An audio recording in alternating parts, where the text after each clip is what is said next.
بسم اللہ الرحمن الرحیم۔ السلام علیکم۔ ہمارے ناول دل عزیز کی آج ہے سیکنڈ لاسٹ ایپیسوڈ، تو چلتے ہیں دیکھتے ہیں کہ ہماری سیکنڈ لاسٹ ایپیسوڈ کے اندر کیا ہو رہا ہے۔ ویسے باتیں ایک آپس کی بات ہے، آپ اس بندے کے ساتھ گزارا کیسے کرتی ہیں؟ زید اینی کی طرف تھوڑا سا جھک کر ہلکی آواز میں بولا۔ اس کی آواز اتنی ہلکی تھی کہ وہاں موجود ہر شخص نے سنی تھی۔ گزارا کرنا مجبوری تو نہیں ہے، مگر پھر بھی بہت مشکل سے گزارا کر ہی لیتی ہوں۔ اینی کون سا اتنی سیدھی تھی، اس نے بھی زنج کرنے والا جواب دیا۔ اچھا، مطلب یہ بندہ آپ کو بھی سکون سے نہیں رہنے دیتا؟ زید نے اگلا سوال کیا۔ سکون لفظ کا اس بندے سے کیا لینا دینا بھائی؟ اینی نے پھر سے جل کر راکھ کر دینے والا جواب دیا، جبکہ ایک دوسرے کے ایسے سوال جواب کر رہے تھے جیسے زرحان وہاں موجود ہی نہ ہو۔ مجھے تو لگتا ہے اس بندے کا دماغی توازن خراب ہے۔ زید اپنے دماغ پر ایک کنڈی رکھتے ہوئے بولا۔ جی بالکل، مجھے بھی یہی لگتا ہے۔ اینی نے استفسار کیا۔ کیا حال ہے؟ پھر ایک چکر مینٹل ہاسپٹل کا نہ لگوانے؟ زید جیسے مشورہ دے رہا تھا، ہاں مانگ رہا تھا، مگر سمجھ نہیں آئی۔ مجھے بھی یہی لگتا ہے، اینی نے حامی بھری، جبکہ اینی کے اس طرح کہنے پر سب کے زوردار کہکلاہٹ میں گونجے تھے، جبکہ زرحان جیسے وہ خاموش کی ایسے بات کر رہے تھے جیسے وہ وہاں پر ہو ہی نہ، تو وہ زید کو بری طرح گھور رہا تھا، کیونکہ اینی سے تو وہ بعد میں حساب لینے کا ارادہ رکھتا تھا۔ آپ سب اس طرح تو نہ بولیں، میرے لالا تو اتنے اچھے ہیں، پورا ملک ان کی اتنی عزت کرتے ہیں، اور آپ لوگ انہیں پاگل بنا رہے ہیں۔ مصطفیٰ کو ان کا مذاق اچھا نہیں لگا تھا۔ ارے چھوٹے، تم ہم میں یہ چیزیں لاؤ نہیں ہیں، ہمارے تیرے بھائی سے عزت کا کیا لینے دینا؟ زید مصطفیٰ کا کندھا تھپتھپاتے ہوئے بولا۔ زرحان نے آگے بڑھ کر زوردار مکہ اس کی کمر میں رسید کیا تو وہ در سے چلا اٹھا۔ بغیرت انسان، تو مجھے اتنا ہلکے میں لے رہا ہے؟ ابھی تمہیں اس دنیا سے غائب کرنے کی صلاحیت رکھتا ہوں، اور تمہیں کوئی ڈھونڈ بھی نہیں سکے گا۔ زرحان اسے گھورتے ہوئے بولا۔ ایک تو اس کی دوست اور دوسری اس کی بیوی، یہ دونوں ہی اسے بہت ہلکے میں لے رہے تھے۔ سارا ملک جانتا تھا زرحان سکندر کتنا خطرناک انسان ہے، پورا گاؤں اس کے فیصلے سے ڈرتا تھا، اور یہ دونوں اسے کچھ جان ہی نہیں رہے تھے۔ ایک طرف کمینے دوست اور دوسری طرف جانے عزیز بیوی، تو اسے پاگل قرار دے کر مینٹل ہسپتال پہنچانے کے چکر میں تھے۔ زرحان کو دیکھتے اینی نے اپنی مسکراہٹ دبائی بغیر کچھ بولے وہاں سے اسٹیج ہی جانا پڑ گئی، کیونکہ ویلے تو جہاں زیب کے پاس تھی اور وہ دونوں باتیں کرنے میں مصروف تھے، اور جب تک ویلے نے زید اور جہاں زیب کا مکمل انٹرویو نہیں لینا تھا تب تک اس نے باتیں ہی ختم نہیں ہونی تھی۔ حارث کب تک انتظار میں بیٹھا تھا کہ کب یہ رسم ختم ہو اور کب وہ لائبہ سے بات کر سکی، کیونکہ اسے ایک بار بھی لائبہ سے بات کرنے کا موقع نہیں ملا تھا۔ سبھی آ رہے تھے اور رسمیں کر رہے تھے، ایسے میں وہ لائبہ کو مخاطب نہیں کر سکتا تھا۔ اب جیسے ہی سب رسم کر کے جا چکے اسٹیج پر اب زیادہ لوگ موجود نہیں تھے، تو حارث نے لائبہ کی طرف دیکھا جو ساتھ ہی صفحے پہ بیٹھی فاریہ کو دیکھ رہی تھی۔ ادھر کیا دیکھ رہی ہو؟ شور تو تمہارے قریب ہی بیٹھا ہے۔ حارث لائبہ کی طرف تھوڑا سا جھکتے ہوئے سرگوشی نما آواز میں بولا، تو لائبہ نے جھٹکے سے سر گھما کر حارث کی طرف دیکھا، مگر اس کا چہرہ قریب ہونے کی وجہ سے وہ اس کے چہرے سے ٹکراتی بچی تھی۔ آپ ذرا دور ہو کر نہیں بیٹھ سکتے؟ لائبہ حارث کی طرف دیکھتے ہوئے تھوڑا پیچھے ہو کر بیٹھتے ہوئے بولی۔ اب اور کتنا دور ہو کر بیٹھوں؟ یہاں سے اٹھ کر کہیں اور چلا جاؤں کیا؟ حارث نے صوفے کی طرف اشارہ کرتے ہوئے بولا جہاں حارث اور لائبہ بیٹھے تھے، اور ان دونوں کے درمیان خاصا فاصلہ تھا۔ ہاں تو کم سے کم آپ چپکے تو نہیں میرے ساتھ؟ لائبہ مزید فاصلہ بناتے ہوئے بولی۔ حارث نے ایک نظر لائبہ کو دیکھا اور پھر اس کے کمر میں ہاتھ ڈال کر اسے جھٹکے سے اپنے اور درمیان کا فاصلہ مٹایا، جبکہ حارث کی اس حرکت پر لائبہ نے ہڑبڑا کر سامنے کی طرف دیکھے کہ کہیں ان دونوں کو کوئی دیکھ تو نہیں رہا۔ کیا مسئلہ ہے آپ کا ساتھ؟ یہ تو لحاظ کر لیں کہ اس وقت آپ کہاں بیٹھے ہیں؟ لائبہ حارث کی طرف دیکھتے ہوئے دان پیستی ہوئی بولی۔ کہاں بیٹھا ہوں؟ اپنی حویلی میں، اپنے لان میں بنے اسٹیج پر اپنی ہی مالکیت کے ساتھ بیٹھا ہوں۔ حارث لائبہ کی طرف دیکھتے ہوئے مسکرا کر بولا۔ حارث کی نہ کریں، میرا آگے ہی بی پی لو ہے۔ لائبہ حارث کی طرف دیکھتے ہوئے وحشی سے بولی، کیونکہ اس وقت اس کا دماغ گھوم رہا تھا، جو شاید بہت زیادہ مٹھائی کھانے کی وجہ سے ہو گیا تھا۔ اچھا، اگر ہو تو میں سیٹ کر دوں تمہارا بی پی بھی؟ وہ تو میں حارث لائبہ کا ہاتھ پکڑتے ہوئے دمانی انداز میں بولا۔ نہیں بہت شکریہ، بس چپ کر کے بیٹھ جائیں، میرا بی پی خود ہی ٹھیک ہو جائے گا۔ لائبہ حارث کے ہاتھ سے اپنا ہاتھ نکالتے ہوئے بولی۔ بیویا، تم خستے بڑھ رہی ہو، اگر اب تم نے میرے ہاتھ سے اپنا ہاتھ چھڑایا تو مجھ سے بڑا کوئی نہیں ہوگا۔ حارث لائبہ کا ہاتھ دوبارہ اپنی سخت گرفت میں لیتے ہوئے ذرا سختی سے بولا، تو لائبہ نے منہ بسورا۔ اور یہ منہ کے ایسے سٹائلش ڈیزائن مت بناؤ، ورنہ یہ جو میں نے کل تک کا انتظار کر رہا ہوں نا، یہ بھی نہیں کروں گا۔ حارث لائبہ کی طرف دیکھتے بولا، کیونکہ ایک تو وہ دلہن بنی اتنی پیاری لگ رہی تھی، اوپر سے ایسے سٹائلش منہ بنا رہی تھی کہ حارث کو لگ رہا تھا کہ کل تک اس کا انتظار تو بالکل نہیں کر سکے گا۔ لائبہ نے ایک نظر حارث کی طرف دیکھا، ایک گرج سانس لیا اور سامنے کی طرف دیکھنے لگی، جبکہ کوئی مزاحمت اس نے ہرگز نہیں کی تھی۔ جس سے اس کا ہاتھ تھاما ہوا تھا وہ اس کا محرم تھا، کوئی یہ تو نہیں جو وہ یوں سے دور بھاگتی۔ اگر وہ اس سے دور بھاگتی بھی تو اسے واپس اسی کے پاس آنا تھا، اس لیے وہ خاموشی سے بغیر بحث کیے سامنے دیکھنے لگی، جبکہ لائبہ کی شرافت دیکھتے ہوئے حارث مسکرایا۔ मैम आप थोड़ा करीब होकर बैठे, इस तरह की तस्वीरें नहीं सही आ रही। फारिया अरहम से काफी फासले पे बैठी थी। जब फोटोग्राफर ने फारिया को अरहम के करीब होकर बैठने को बोला, फारिया ने गर्दन मोड़कर अरहम की जानब देखा तो अरहम ने फारिया की तरफ देखते हुए एक आईब्रो अच्छा जैसे नजरों ही नजर में कहना चाह रहा हूँ, मोहतरमा अब आप खुद करीब होकर बैठेंगी या मैं आपको करूँ। अरहम की आंखों में मौजूद तहरीर पढ़कर फारिया बेहद शराफत का मुजाहरा करते खुद ही घुसक कर अरहम के करीब होकर बैठ गई। जब फारिया की इस हरकत अरहम के होंठों ने तले दिलकश मुस्कुराहट डेंगी। कुछ तस्वीरें लेने के बाद फोटोग्राफर दूसरी साइड में चला गया, जबकि इसके जाते ही अरहम ने फारिया को कमर से थामकर मजीद करीब किया। जबकि अरहम के करीब होने पर फारिया ने बखलाकर अरहम की तरफ देखा, जो आंखों में अजीब सी चमक लिए फारिया को देख रहा था। पहली बात तो ये कि आज हमारी मेहंदी है, और दूसरी बात ये कि तुम मेरी दुल्हन बनी हो, मेरे करीब बैठी हो। तीसरी बात ये कि मेरे करीब होते हुए भी मुझसे दूर जाने की कोशिश कर रही है। आखिरी बात ये कि तुम मेरी बीवी हो। अगर अब तुमने मुझसे जरा सा भी दूर होकर बैठने की कोशिश की तो फंक्शन खत्म होते ही मैं तुमसे तुम्हारे कमरे में मुलाकात करूंगा। अरहम फारिया की तरफ देखते हुए भारी गमरू की सरगोशी करते हुए बोला। तो फारिया के जिस्म में सर्द लहर गुजरी, क्योंकि वो जानती थी कि अरहम कमरे में मुलाकात का मतलब क्या हो सकता है। वो तो आगे कल की रात वाली मुलाकात की वजह से अरहम से नजरें नहीं बुला पा रही थी, और ऊपर से वो आज फिर से मिलने की बात कर रहा था, जो फारिया तो हरगिज नहीं चाहती थी। इसलिए खामोश होकर इसे करीब ही बैठी रही, मगर इसकी जिस्म की कपकवाहट अरहम भी महसूस कर रहा सकता था। इंसान बन के बैठो फारिया, खा नहीं जाऊंगा मैं तुम्हें। और हम दूसरे हाथ से फारिया का हाथ पकड़ कर इसके हाथ की पश को अपने अंगूठे से सुलाते हुए बोला, जब शायद वो फारिया को रिलैक्स करने की कोशिश कर रहा था, जबकि फारिया घबराई जा रही थी। अपनी इस कपकवाहट पर काबू करो मेरी जान, वरना कल की रात कैसे गुजारोगी मेरे साथ। और हम मुस्कुराते हुए बोला, जबकि इसकी मुस्कुराहट फारिया की जान लेने के सबब बन रही थी। वो देखें आप। जी बोले मेरी जान, मैं आपको ही देख रहा हूँ। और हम मुकम्मल तौर फारिया जान मतवज्जो है। जब फारिया ने अपने खुश होती गुलाबी लबों पर जबान फेरी, अरहम की तरफ देखा जो बगैर इससे देख रहा था। फारिया की यह हरकत अरहम के अंदर के जज्बात जगा गई थी, शायद वो खुद भी नहीं जानती थी। रिलैक्स रहो फारिया, तुम इस तरह काम रही हो जैसे मैं तुम्हारा शोर नहीं, पता नहीं कोई हवाई चीज हूँ जिसे देखकर तुम डर रही हो। अरहम के लहजे में अब थोड़ी नाराजगी थी। फारिया को यूं घबराना, इससे डरना अरहम को बिल्कुल भी अच्छा नहीं लग रहा था। जबकि अरहम के लहजे से झलकती नाराजगी को महसूस करके फारिया खुद को रिलैक्स करने की भरपूर कोशिश करने लगी। कुछ ही देर में वो इस कोशिश में कामयाब भी होगी। आपको बुरा लगा, आई एम सॉरी। अरहम को अपने करीब से फारिया की हल्की सी आवाज सुनाई दी और हमने फारिया की तरफ देखा, जो मासूम निगाहों से इसी की तरफ देख रही थी। इसकी इतनी मासूम सी शक्ल देखकर हमको इस पर बेतहाशा प्यार आया, मगर इस वजह जिस जगह मौजूद था वो ना तो अपना प्यार जता सकता था और ना ही दिखा सकता था। नहीं, मुझे बुरा नहीं लगा, मगर अच्छा भी नहीं लगा। और मैं तुम्हारा शोर हूँ, तुम्हारा महरम हूँ, कम से कम तुम्हारा यह हक तो नहीं बनता ना कि तुम मुझसे डरो या घबराओ। और हम फारिक के हथेली पर अपनी उंगली चलाते हुए बोला, अरे बा को यूं महसूस हो रहा जैसे उसकी हथेली पर अपना फारी का नाम लिख रहा है। फारी ने हल्का सा मुस्कुरा कर अनु की तरफ देखा, जिसे यकीन दिलाना चाह रही है कि अब वो ना इससे घबरा रही है और ना ही डर रही है। जबकि फारी के मुस्कुराने पर अहमद भी उस खूबसूरती मुस्कुराया और इसकी मेहंदी से सजे हाथों को अपने हाथ में कैद करता मेहमानों की तरफ देखने लगा, जिनमें से कुछ मेहमान रुखसत हो रहे थे और कुछ मेहमान अभी वहीं पर मौजूद थे। मेहमान कम होते देख दानी ने इन्हीं से इजाजत ली और अपने कमरे में जाकर कपड़े चेंज करके थोड़ी देर आराम कर ले, क्योंकि आज इसका निकाह भी था और अब फंक्शन, इस वजह से वो बहुत थकी हो चुकी थी।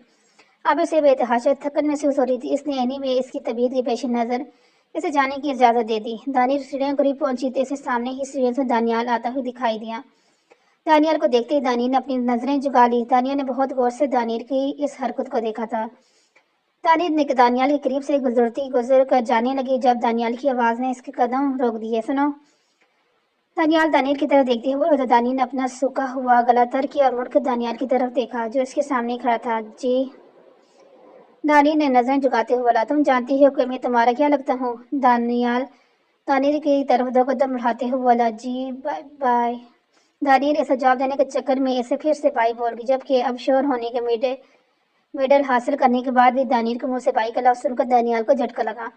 लड़की, मैं तुम्हारा भाई नहीं हूँ। दानियाल ने दानियाल की तरफ देखते हुए थोड़ा सीरियस अंदाज में बोला, जबकि दानियाल को फौरन अपनी गलती का एहसास हुआ। तो जल्दी जल्दी में क्या बोल गई। सॉरी, दानियाल हल्काते हुए बोली। क्या सॉरी, मुझे बताओ कि मैं तुम्हारी क्या लगता हूँ। दानियाल ने दोबारा से वही सवाल किया। भाई मतलब शोहर। दानियाल बेचारी को समझ नहीं आ रहा था कि क्या बोले। यार, मैं तुम्हारा भाई नहीं हूँ कि मेरे अपने और मेरे निकाह का सत्यानाश करने पर तुली हुई हो। अगर एक बार और भी तुमने मुझे भाई बोला ना, तुम्हें मैं शोर बनकर दिखाऊंगा। दानियाल के बेहद करीब खड़े होते ऐसे वार्न करने वाले अंदाज में बोला। इसके लहजे में सख्ती नहीं थी, मगर वो संजीदा था और ऐसे ही था। वो किसी से भी सख्ती से बात नहीं करता था। سوائے اپنے دشمنوں کے کہ دانیال حیدر جو اپنوں کے سامنے تھا وہ دشمنوں کے سامنے بالکل اس کے برعکس تھا، ظالم شفاق انسان، مگر اپنوں کے معاملے میں بہت رحم دل خشک مزاج تھا۔ وہ میں جانا ہے، دانیال بری طرح اپنے لب کو شدت ہوئی بولی۔ فی الحال اس وقت اسے بالکل سمجھ نہیں آ رہی تھی وہ دانیال کو کیا جواب دے اور کیا نہیں، کہاں جانا ہے؟ دانیال نے نرمی سے پوچھا۔ محسوس کر رہا تھا دانیال کی موجودگی میں نروس ہو رہی، چینج کرنے۔ دانیال نے مصدومی سے جواب دیا، کیوں ابھی تو فنکشن ختم نہیں ہوا، پھر اتنی جلدی کیوں چینج کرنے جا رہی ہو؟ دانیال کو جب احساس ہوا مجھے نیند آ رہی ہے۔ دانیال نے سچی پیشگوئی کی، کیا بات کر رہی ہو، تمہیں نیند بھی آتی ہے؟ دانیال حیران ہوتے ہوئے بولا تو دانیال نے معصوم نظر سے دانیال کی طرف دیکھتے ہوئے حامی سر ہلایا۔ ایسے کیسے ہو سکتا ہے؟ مجھے تو لگتا ہے تم نہیں سوتی ہوگی، مگر تمہیں تو نیند آتی ہے۔ دانیال کے چہرے کی ایکسپریشن ابھی ویسے ہی تھے جیسے دانیال کی طرف ناسمجھی سے دیکھا۔ کیوں؟ دانیال سوالی نظروں سے دانیال کی طرف دیکھ رہی تھی۔ مجھے تو لگا کہ تم اتنے سالوں سے سو ہی رہی تھی، تو اب تمہیں کہاں نیند آتی ہوگی، مگر اتنے سالوں سے نیند پوری کرنے کے بعد بھی تمہیں آج بھی نیند آتی ہے؟ اسٹرینج۔ دانیال نے اپنا لاجک پیش کیا تو دانیال کی سمجھ میں بالکل نہیں آیا تھا، لیکن مجھے اب نیند آتی ہے، اگر میں نہیں سوتی تو میری آنکھوں میں پین ہوتی ہے۔ دانیال نے اپنی طرف سے اس کے سوال کو جواب دیا۔ اچھا، کہاں پین ہوتی ہے، دکھاؤ۔ دانیال نے آگے بڑھ کر دانیال کی آنکھوں کے نیچے ہاتھ لگایا، جبکہ دانیال کے نرم و نازک چہرے سے ہاتھ ٹکراتے ہی دانیال کو ایسا ایک الگ ہی احساس محسوس ہوا تھا۔ اوہ، تمہاری آنکھوں میں تو ایک مسئلہ ہے، شاید تمہاری نظر کمزور ہو گئی ہے۔ کوئی بات نہیں، صبح میں تمہیں گلاسز لگوا کر لاؤں گا۔ اتنے بڑے دانیال اپنے ہاتھ کی 2 انگلیاں کو دائرہ بناتے ہوئے اور شرارتی انداز میں بولا، جبکہ وہ معصوم اس کی شرارت کو بالکل نہیں سمجھ پائی۔ نہیں، مجھے گلاسز نہیں پسند، آپ رہنے ہی دیں۔ دانیال کی طرف دیکھتے بولے، جیسے صبح وہ واقعی میں اسے گلاسز لگوانے لے کے جائے گا۔ میں اب جاؤں؟ دانیال نے مصیبت بھرے انداز میں دانیال سے اجازت مانگی تو نہ چاہتے ہوئے بھی دانیال مسکرا دیا۔ اور واقعی میں بہت معصوم تھی، بالکل کسی چھوٹی سی بچی کی طرح۔ ہوشیاری، چالاکی، تجربے کیا ہوتا ہے اس لڑکی کو کچھ معلوم نہیں تھا۔ ہاں ٹھیک ہے، جاؤ، لیکن آئندہ مجھے کبھی بائی مت بولنا۔ شور ہوں تمہارا، نام لے لینا۔ اوکے۔ دانیال نے مسکراتے ہوئے ہلکے سے اس کے گال کو تھپتھپایا تو دانیال نے جلدی سے افسر اوپر نیچے کیا اور پھر اپنے کمرے کی جانب بڑھ گئی، جبکہ دانیال اسے جاتے ہوئے دیکھ رہا تھا۔ جب تک وہ نظروں سے اوجھل نہیں ہوئی دانیال وہیں پر کھڑا رہا۔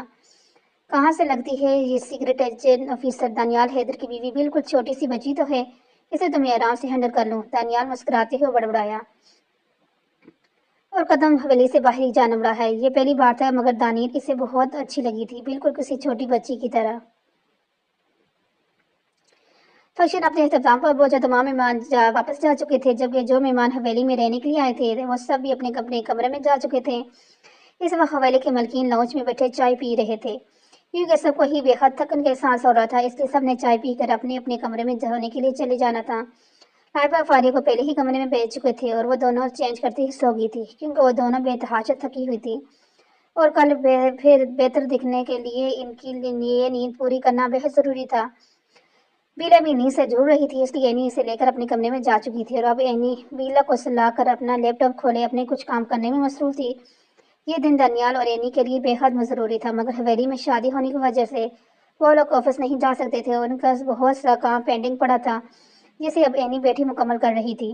اسے آج رات ہر صورت میں M&A کا تمام کرتوتوں کی فائل تیار کرنی تھی، کیونکہ کل ان دونوں نے M&A کو گرفتار کرنے کے لیے جانا تھا۔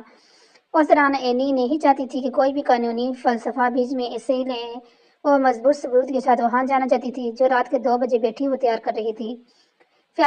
فائل تیار کرتے کرتے کب اتنا وقت گزرا اینی کو احساس ہی نہیں ہوا، پتہ تو اسے تب چلا جب اس کے کانوں میں اذان کی آواز پڑی تو اس نے اپنا کام کی رفتار مزید بڑھا دی۔ اگلے 15 منٹ میں وہ فائل تیار کر کے لیپ ٹاپ کو بند کیا اور ایک گہرا سانس ہوا کا سپورٹ کر کے اپنی ٹانگیں بالکل سیدھی کر کے خود کو پرسکون کرنے کی کوشش کی۔ پھر ایک نظر گھڑی کی جانب دیکھا جو 5 بجا رہی تھی۔ اینی بیڈ سے اٹھی، وضو کرنے چلے گی۔ اگلے 5 منٹ میں وضو کر کے آئی اور فجر کی نماز ادا کی، واپس بیڈ پر آ کر بیلا کو اپنے حصار میں لے کر اس کی پیشانی کو چوما، مسکراتے ہوئے اپنی آنکھیں موند گئی۔ کچھ گھنٹے ہی صحیح، مگر اس کا سونا ضروری تھا، کیونکہ دوپہر کا فنکشن تھا اور فنکشن ختم ہونے کے بعد ہی انہیں M&A کو گرفتار کرنے جانا تھا۔ صبح کے 8 بجے اینی کے کمرے کا دروازہ آہستہ سے کھلا، کمرے میں زرحان داخل ہوا۔ کمرے کا دروازہ آہستہ سے بند کر کے زرحان نے سامنے بیڈ کی جانب دیکھا جہاں بیلا اٹھ کر بیٹھی اپنی آنکھیں مسل رہی تھی اور قریبی اینی اپنی آنکھوں پر ایک بازو رکھے سیدھی لیٹی گہری نیند سو رہی تھی۔ ان دونوں کو دیکھ کر زرحان بے ساختہ مسکرایا اور چلتا ہوا بیلا کے قریب بیٹھ گیا۔ ڈیڈ، بیلا نے اپنی نیند سے بھری آنکھوں کو کھولتے ہوئے जरहान को देखा, इसकी आवाज़ नींद में डूबी हुई महसूस हो रही थी। शायद वो अभी उठी थी। माई प्रिंसेस, आशा बोले, आपकी मामा सो रही हैं ना? जरहान बिलो को नरमी से उठाकर अपने गोद में बिठाते हुए बोला। यूं एनी के सर की करीब ही साइड टेबल पर पड़े लैपटॉप को देख चुका था। इतना देखते ही वो समझ चुका था यकीनन एनी रात भर कोई न कोई काम करती रही है, जिसकी वजह से अब इतनी गहरी नींद में थी। वो हमेशा गहरी नींद तब ही होती थी जब वो बहुत ज्यादा थकी होती थी, वरना इसकी नींद इतनी कच्ची थी कि वो अपने करीब होने वाली आहट को महसूस करके उठ जाती थी। ओके डेड, बिल अपनी आंखों को पूरा खोलकर जरहान की तरफ देखती हुई मुस्कुराकर बोली। तो जरहान इसे अपने बाजू में उठाते हुए बेड से उठ खड़ा हुआ। आपकी आनी के पास चलते हैं ना, ताकि वो आपको फ्रेश करवा कर आपको चेंज करवा सकें, फिर हम नाश्ता करने चलेंगे। आपकी मॉम थकी हुई है ना, इसलिए इन्हें सोने दें। जरहान बीले की तरफ देखते हुए हल्की सी आवाज में बोला। तो बीले ने जरहान की गर्दन में अपने दोनों बाजू हायल करते हुए हाँ में सर हिलाया। तो जरहान भी मुस्कुराते हुए बीला को लेकर कमरे से निकल गया। बीला को दानियर के पास छोड़कर वो नीचे लॉन्च में गया, जहाँ सब मौजूद थे। इस वक्त सब उठ चुके थे और नाश्ते की तैयारी हो रही थी। दानियर ने सबको बता दिया कि इन्हें किसी वजह से रात को सो ही नहीं सकी और अब वो गहरी नींद सो रही है, इसलिए कोई भी इसे उठाने ना जाए और खुद ही उठ जाएगी। इसे एक जरूरी काम के लिए जाना था, इसलिए हवेली वालों को ताकीद करता हुआ वो हवेली से गया था, जबकि बड़ी अम्मा और अम्मा जान मुस्कुराते हुए जरहान को देख रहे थे, जो जाते भी ये दजला गया था कि इसकी बीवी इसके लिए क्या मायने रखती है। एनी ने आस्ते से आंखें खोली तो अपने कमरे में हर तरफ फैली रोशनी को देखा। फिर इसने गर्दन घुमाकर घड़ी की तरफ देखा, जो सुबह के 11 बजा रही थी। टाइम को देखती है एनी हड़बड़ाहट उठी और शर्ट सुबह के 11 बजती देर एनी जल्दी से बैठ कर उठी। वो चेंज करने के लिए ड्रेसिंग रूम की तरफ आ गई। आज इसे कुछ ज्यादा ही देर हो गई थी। 11 बजे तक सो रही थी, जबकि दोपहर का सूरज पूरी आवताब से चमकने को तैयार था। एनी ने जल्दी जल्दी फ्रेश होकर एक सादा सा सूट रेतन किया और दुपट्टा सर पर लिए कमरे से बाहर निकली।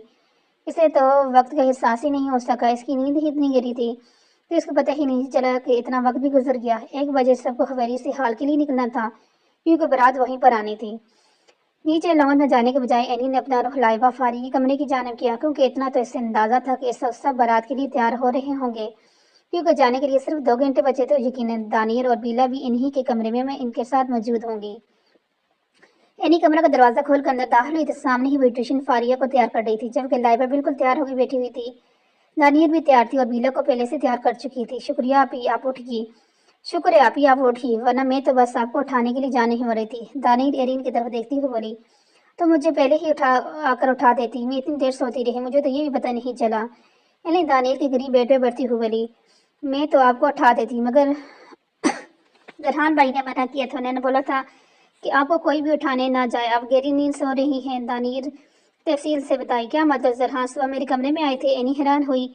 यस मामा, सुबह सुबह डैड आए थे, फिर उन्होंने बोला कि आपको डिस्टर्ब नहीं करना, फिर मैं और डैड हम कमरे से बाहर आ गए। बीला एनी की गोद में बैठते हुए बोली, क्योंकि इस बारे में तो बीला ही जानती थी। अच्छा, तो मतलब आपने अपनी मॉम को डिस्टर्ब ना करने के लिए इन्हें कमरे में सोते हुए अकेले छोड़कर खुद कमरे से बाहर आ गई, राइट? एनी बीला का चेहरा अपनी तरफ करते हुए बोली। तो बीला ने मुस्कुराते हुए हाँ में सर लाया। बीला इस वक्त पिंक कलर के बारबी फ्रॉक में मबलूस थी। सुनहरी बालों की 2 पैनियों के ऊपर पिंक कलर की ही पिन्स लगाई बहुत प्यारी लग रही थी, और बारबी फ्रॉक में बिल्कुल बारबी लग रही थी। भाभी देखिए कितना टाइम हो गया है, अब आप भी तैयार हो जाएं, जल्दी से, सिर्फ आप ही रह गई हैं। बाकी सब तो तैयार हो चुके हैं। लाइबा एनी की तरफ देखते हुए बोली, जबकि लाइबा के भाभी बोलने पर एनी ने इसे नहीं टोका था। जिस तरह इसने हवेली आने के बाद इसे बोला था कि वो इसे कभी भाभी बोलकर मुखातब ना करे, मगर आज लाइबा के भाभी बोलने पर इसने कोई रद्दअमल पेश नहीं किया था। ओके, मेरी बिला भी यही आनी के पास रहेगी और मैं बस अभी 10 मिनट में तैयार होकर वापस आ जाऊंगी। ओके, एनी बीला को अपनी गोद से उठाकर बेड पर बिठाते हुए बोली। ओके मॉम, बीला अपने छोटे छोटे गुलाबी लब एनी के हाथ की पश्त पर रखते हुए बोली, जबकि इसकी इस क्यूट सी हरकत पर सब कर इस पर टूट कर प्यार आ रहा था। बेहतर बीला को बेड से उठाकर अपने बाजू में बिछा। मेरी प्यारी सी शहजादी, मॉम का दिल चाहता है कि वो अपनी बीला को खा जाए। एनी बीला का पेट में गुदगुदी करते हुए बोली। तो वह खिलखिला कर सी, जबकि ब्यूटिशियन फारी को तैयार करना छोड़कर इन दोनों माँ बेटी की तरफ देखती हुई मुस्कुरा रही थी। लाइबा फारिया और दानियर को ऐसे देख रही थी, बेतहाशा होश हो रही थी। चले जी, आप बैठे यहाँ पर, मॉम बस यूं होगी और यूं आई। एनी बीला को वापस बेड पर बिठाते हुए बोली और फिर तैयार होने के लिए अपने कमरे की जान बढ़ गई, क्योंकि आगे ही वक्त बहुत कम था। वो हवेली में सिर्फ वो ही रह गई थी जो अभी तक तैयार नहीं हुई थी। जरहान इस वक्त मुकम्मल था। एक आखिरी नजर देखकर जरहान ने ड्रेसिंग टेबल से परफ्यूम उठाई और छिड़क परफ्यूम वापस रखी और अपना फोन और गाड़ी की चाबी पकड़कर कमरे से बाहर निकला। जब सीढ़ियों के करीब पहुंचा, अचानक किसी कदम रुके। कुछ सोचते हुए जरहान ने सीढ़ियां उतरने के बजाय कदम एनी के कमरे की जाने बढ़ाए। सरहान ने एनी के कमरे का दरवाजा आहिस्ता खोला। कमरे में दाखिल हुआ तो सामने ही बेड पर ऐसे एनी का सुर्ख रंग का दुपट्टा पड़ा हुआ दिखाई दिया, जबकि एनी कमरे में मौजूद नहीं थी। ड्रेसिंग रूम का दरवाजा खुला हुआ था। यकीनन वो ड्रेसिंग रूम में ही मौजूद थी। सरहान ड्रेसिंग रूम में जाने के बजाय वहीं बेड पर बैठ गया। एनी के बाहर निकलने का इंतजार करने लगा। ऐसे तो वो मुंह उठाकर ड्रेसिंग रूम में नहीं जा सकता था, क्योंकि अगर एनी ने ऐसे इस तरह अपने ड्रेसिंग रूम में घुसता देख लेती तो यकीन इसे गोली से उड़ा देती। मगर अपनी जिंदगी अपनी बीवी के साथ भरपूर तरीके से जीने से पहले अपनी बीवी के हाथों कत्ल बिल्कुल नहीं होना चाहता था। इसलिए शराफत का मुजाहिरा करते हुए वहीं बेड पर बैठ गया। सरहान में बेड पर पड़ा एनी का दूसरा दुपट्टा उठाया। ये ड्रेस इसने ही एनी के लिए पसंद किया था। फंक्शन के दोनों ड्रेस जरहान की पसंद के थे, जबकि वलीमा का ड्रेस भी जरहान ने ही पसंद किया था। मगर ये अलग बात थी कि कभी तक एनी को वलीमे के बारे में इल्म नहीं हुआ था। जरहान सीधा बेड पर लेट गया और एनी का दुपट्टा पकड़कर अपने चेहरे पर फैला लिया। उस दुपट्टे से उठने वाली खुशबू को गहरी गहरी सांस लेकर अंदर उतारने लगा। इस दुपट्टे से एनी के वजूद से उठने वाली खुशबू बरामद हो रही थी, जबकि एनी ने अभी तक इसे एक बार भी दुपट्टा नहीं लिया था। मगर जरहान को इस तरह ही महसूस हो रहा था जैसे इसमें एनी की खुशबू आ रही हो। एनी तैयार होकर ड्रेसिंग टेबल से बाहर निकली। इसे सामने बेड पर जरहान को लेटे पाया। जरहान को देखकर इसके तासुर से सर हिलाया। ये बंदा पता नहीं क्या चीज थी, पता नहीं कैसे कब कहाँ पर है, कुछ मालूम नहीं होता। इस वक्त वो एनी के बेड पर अपने चेहरे पर एनी का दुपट्टा फैलाए यूं लेटा था जैसे अपनी नींद पूरी कर रहा हो। मेरा कमरा कोई आरामगाह नहीं है। अपनी नींद पूरी करनी है तो अपने कमरे में जाकर करें। एनी जरहान की तरफ देखती हुई और चलती हुई ड्रेसिंग टेबल के सामने आकर खड़ी हुई। जरहान ने अपने चेहरे से दुपट्टा हटाया, उठकर बैठा ते हुए एनी की तरफ देखा। ड्रेसिंग टेबल से सामने खड़ी थी। ये तुम अपनी जबान से हर वक्त जहर क्यों उगलती रहती हो? कभी प्यार से बात कर लिया करो, शोर हूँ तुम्हारा। जरहान एनी की तरफ कदम बढ़ाते हुए बोला, जो अपने गले में चेन पहन रही थी। ये वही चेन थी जो पिछले दिनों से जरहान इसके गले में देख रहा था। अभी मैं जहर उगलती हूँ तो आप किसी अल्फी की तरह मेरे साथ चिपके रहते हैं। आपका ठरकपन कम नहीं होता। और जिस दिन मैंने प्यार से बात करी, इस दिन न जाने आप कौन सी हद पार करेंगे। मैंने अपनी चेन का हिक बंद करने की कोशिश करती हुई बोली, हद तो सारी मैं एक ही बार पार करूंगा स्वीट हार्ट, बस इस लम्हे का इंतजार शिद्दत से है। जरहान चेन से एनी के हाथ से चेन से एनी का हाथ उठाते हुए बोला, जबकि इसकी बेबाक बात को एनी ने सिरे से नजरअंदाज कर दिया था, क्योंकि वह जानती थी कि इसकी इसी बातों पर वो जितना रिएक्शन देगी उतना ही फैलता जाएगा। सरहान ने ऐसे से एनी के ब्राउन रेशमी बाल गर्दन से हटाकर कंधे पर डाले और चेन का हिक बंद करने लगा। बहुत खूबसूरत लॉकेट किसने दिया है तुम्हें? जरहान पूछे बिना नहीं रह सका, क्योंकि वो लॉकेट वाकई में बहुत खूबसूरत था। जबकि जरहान का सवाल पर एनी तहलील से मुस्कुराई। ये मेरी मॉम का है, मरने से पहले मेरी मॉम ने पहनाया था मुझे। एनी कंधे से अपने बाल हटाकर फर्श पर फैलाते हुए बोली, तो एनी की बात सुनकर जरहान ने झटके से सर उठाकर आईने से नजर आती एनी के अक्स को देखा, जिसके चेहरे पर ना कोई तकलीफ थी और ना ही कोई पछतावा और ना कोई दुख। इसके चेहरे के तसरात बिल्कुल नॉर्मल थे, जिसे बात करते हुए कोई फर्क न पड़ता था। लेकिन ये तो एनी के ऐसे खुदा जानता था कि ये बात करते उसके दिल पे क्या गुजरी थी। इसे इसकी माँ की किसी शिद्दत से याद आती थी, जिसका लम्स इसने एक बार भी महसूस नहीं किया था। सरहान नरमी से एनी को अपने पीछे से हसार मिले और थोड़ी सी गर्दन पर रखकर अपने और एनी का सामने शीशे में देखने लगा। एक तो तुम मुझ पर क़यामत बहुत डांती हो यार। सरहान एनी को होश रबाज सरापे को अपनी नजरों के रास्ते दिल में उतारते हुए बोला। इस वक्त एनी सुर्ख रंग के जोड़े में मलबूस थी, जिसकी शर्ट घुटनों से थोड़ी नीचे आती थी और साथ ही सुर्ख ट्राउजर था। शर्ट के ऊपर गोल्डन और सब्ज मोती काम हुआ था और सब रंग की एनी की दुधियाली रंगत पर कमाल का लग रहा था। यूं महसूस हो रहा था जैसे वो बनाया ही एनी के लिए हो। कल के बजाय आज एनी की खूबसूरत होंठों पर सुर लिपस्टिक थी, सब झील सी आंखों में काजल, दो लकीरें खींची थी। दोनों गाल पहले से ज्यादा गुलाबी थे और ये इसकी नेचुरल खूबसूरती थी। इसे अपने गालों को गुलाबी करने के लिए किसी मेकअप की जरूरत हरगिज नहीं थी, मगर रेड लिपस्टिक में तो वो गजब डाल रही थी। और इस वक्त तो जरहान के सामने बगैर दुपट्टे के खड़ी थी। अगर कोई आम लड़की इस तरह खड़ी होती तो जरूर इस वक्त वो घबराहट का शिकार होती, मगर यह हुरुलैन सिकंदर थी, जिसका डर और घबराहट से कोई रिश्ता ही ना बनता था। वो बहुत मजबूत कॉन्फिडेंट लड़की थी और वैसे भी इस मामले में इसका दिल इसे इजाजत देता था कि वह जरहान कोई गैर नहीं था, इसका महरम था। और साथ इसकी मोहब्बत, फिर वो क्यों इसके सामने सात पर्दा करके बैठी? ना महरमों से सात पर्दे का हुक्म था और ना महरमों को कभी इसने अपने जिस्म की जानब झांकने में नहीं दिया। ये तो सिर्फ जरहान था जिसके सामने बगैर जज के दुपट्टे के बगैर खड़ी थी और जरहान के लिए ये नया इम्तिहान बनी हुई थी। एनी नजर उठाकर सामने शीशे से नजर आते जरहान के अक्स को देखा, जिसने सफेद शलवार कमीज पहनी हुई थी, ऊपर डार्क ब्राउन कलर की वास्कट जेबतन की हुई थी, हाथ की गलाई में ब्रांडेड वॉच, बाल नफासे से सेट किए हुए थे और उसकी सिपून परफ्यूम की खुशबू जो एनी हमेशा से जानती थी अपने सांसों में उतरती ही महसूस कर रही थी। اس کے سامنے ایک بے حد خوبصورت پرکشش پرسنالٹی رکھنے والا ایک مضبوط مرد کھڑا تھا۔ سرحان سکندر کو خوبصورتی کی کمی نہیں تھی، خدا نے اسے بہت خوبصورت بنایا تھا۔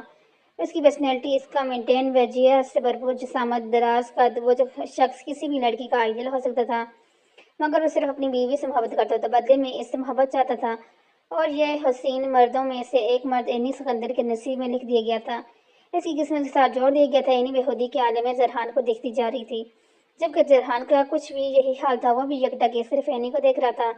جب اینی کو فوراً اپنی پوزیشن کا احساس ہوا، پیچھے ہٹے، وقت نہیں اتنا، اور آپ یہاں کھڑے ہو جائیں نیچے، سب آپ کو انتظار کر رہے ہوں گے۔ اینی زرحان کو ہسارا توڑتی بولی اور بیٹھ کے جانا پڑی۔ جب زرحان نے اس کی سرخ چوڑیوں سے بڑی کلائی کو تھام کر نرمی سے اپنے قریب کیا، کب پورا ہوگا تمہارا یہ مشن؟ زرحان اینی کے خوبصورت چہرے پر جلتی ایک آوارہ ریٹ کو کان کے پیچھے اٹھتے بولے، کیوں؟ اینی زرحان کا چہرہ نظر جماتے بولے، کیوں کہ ضرورت ہے تمہارے وقت کی، تمہاری قربت کی۔ زرحان آسان سے الفاظوں میں اظہار کر گیا، لیکن مجھے تو کسی چیز کی ضرورت نہیں، اس لیے امیدیں چھوڑیں، ورنہ انتظار کے سلے پر لٹکے ہی رہیں گے آپ۔ اینی ہلکا سے مسکراتے ہوئے بولی، تمہارے انتظار کی ایسی کی تیسی، میں بھی دیکھتا ہوں کہ تم مجھ سے کب تک دور رہتی ہو۔ صرف تمہیں مہلت دی ہے، یہ نہیں بولا کہ تمہیں آزاد کر دیا ہے۔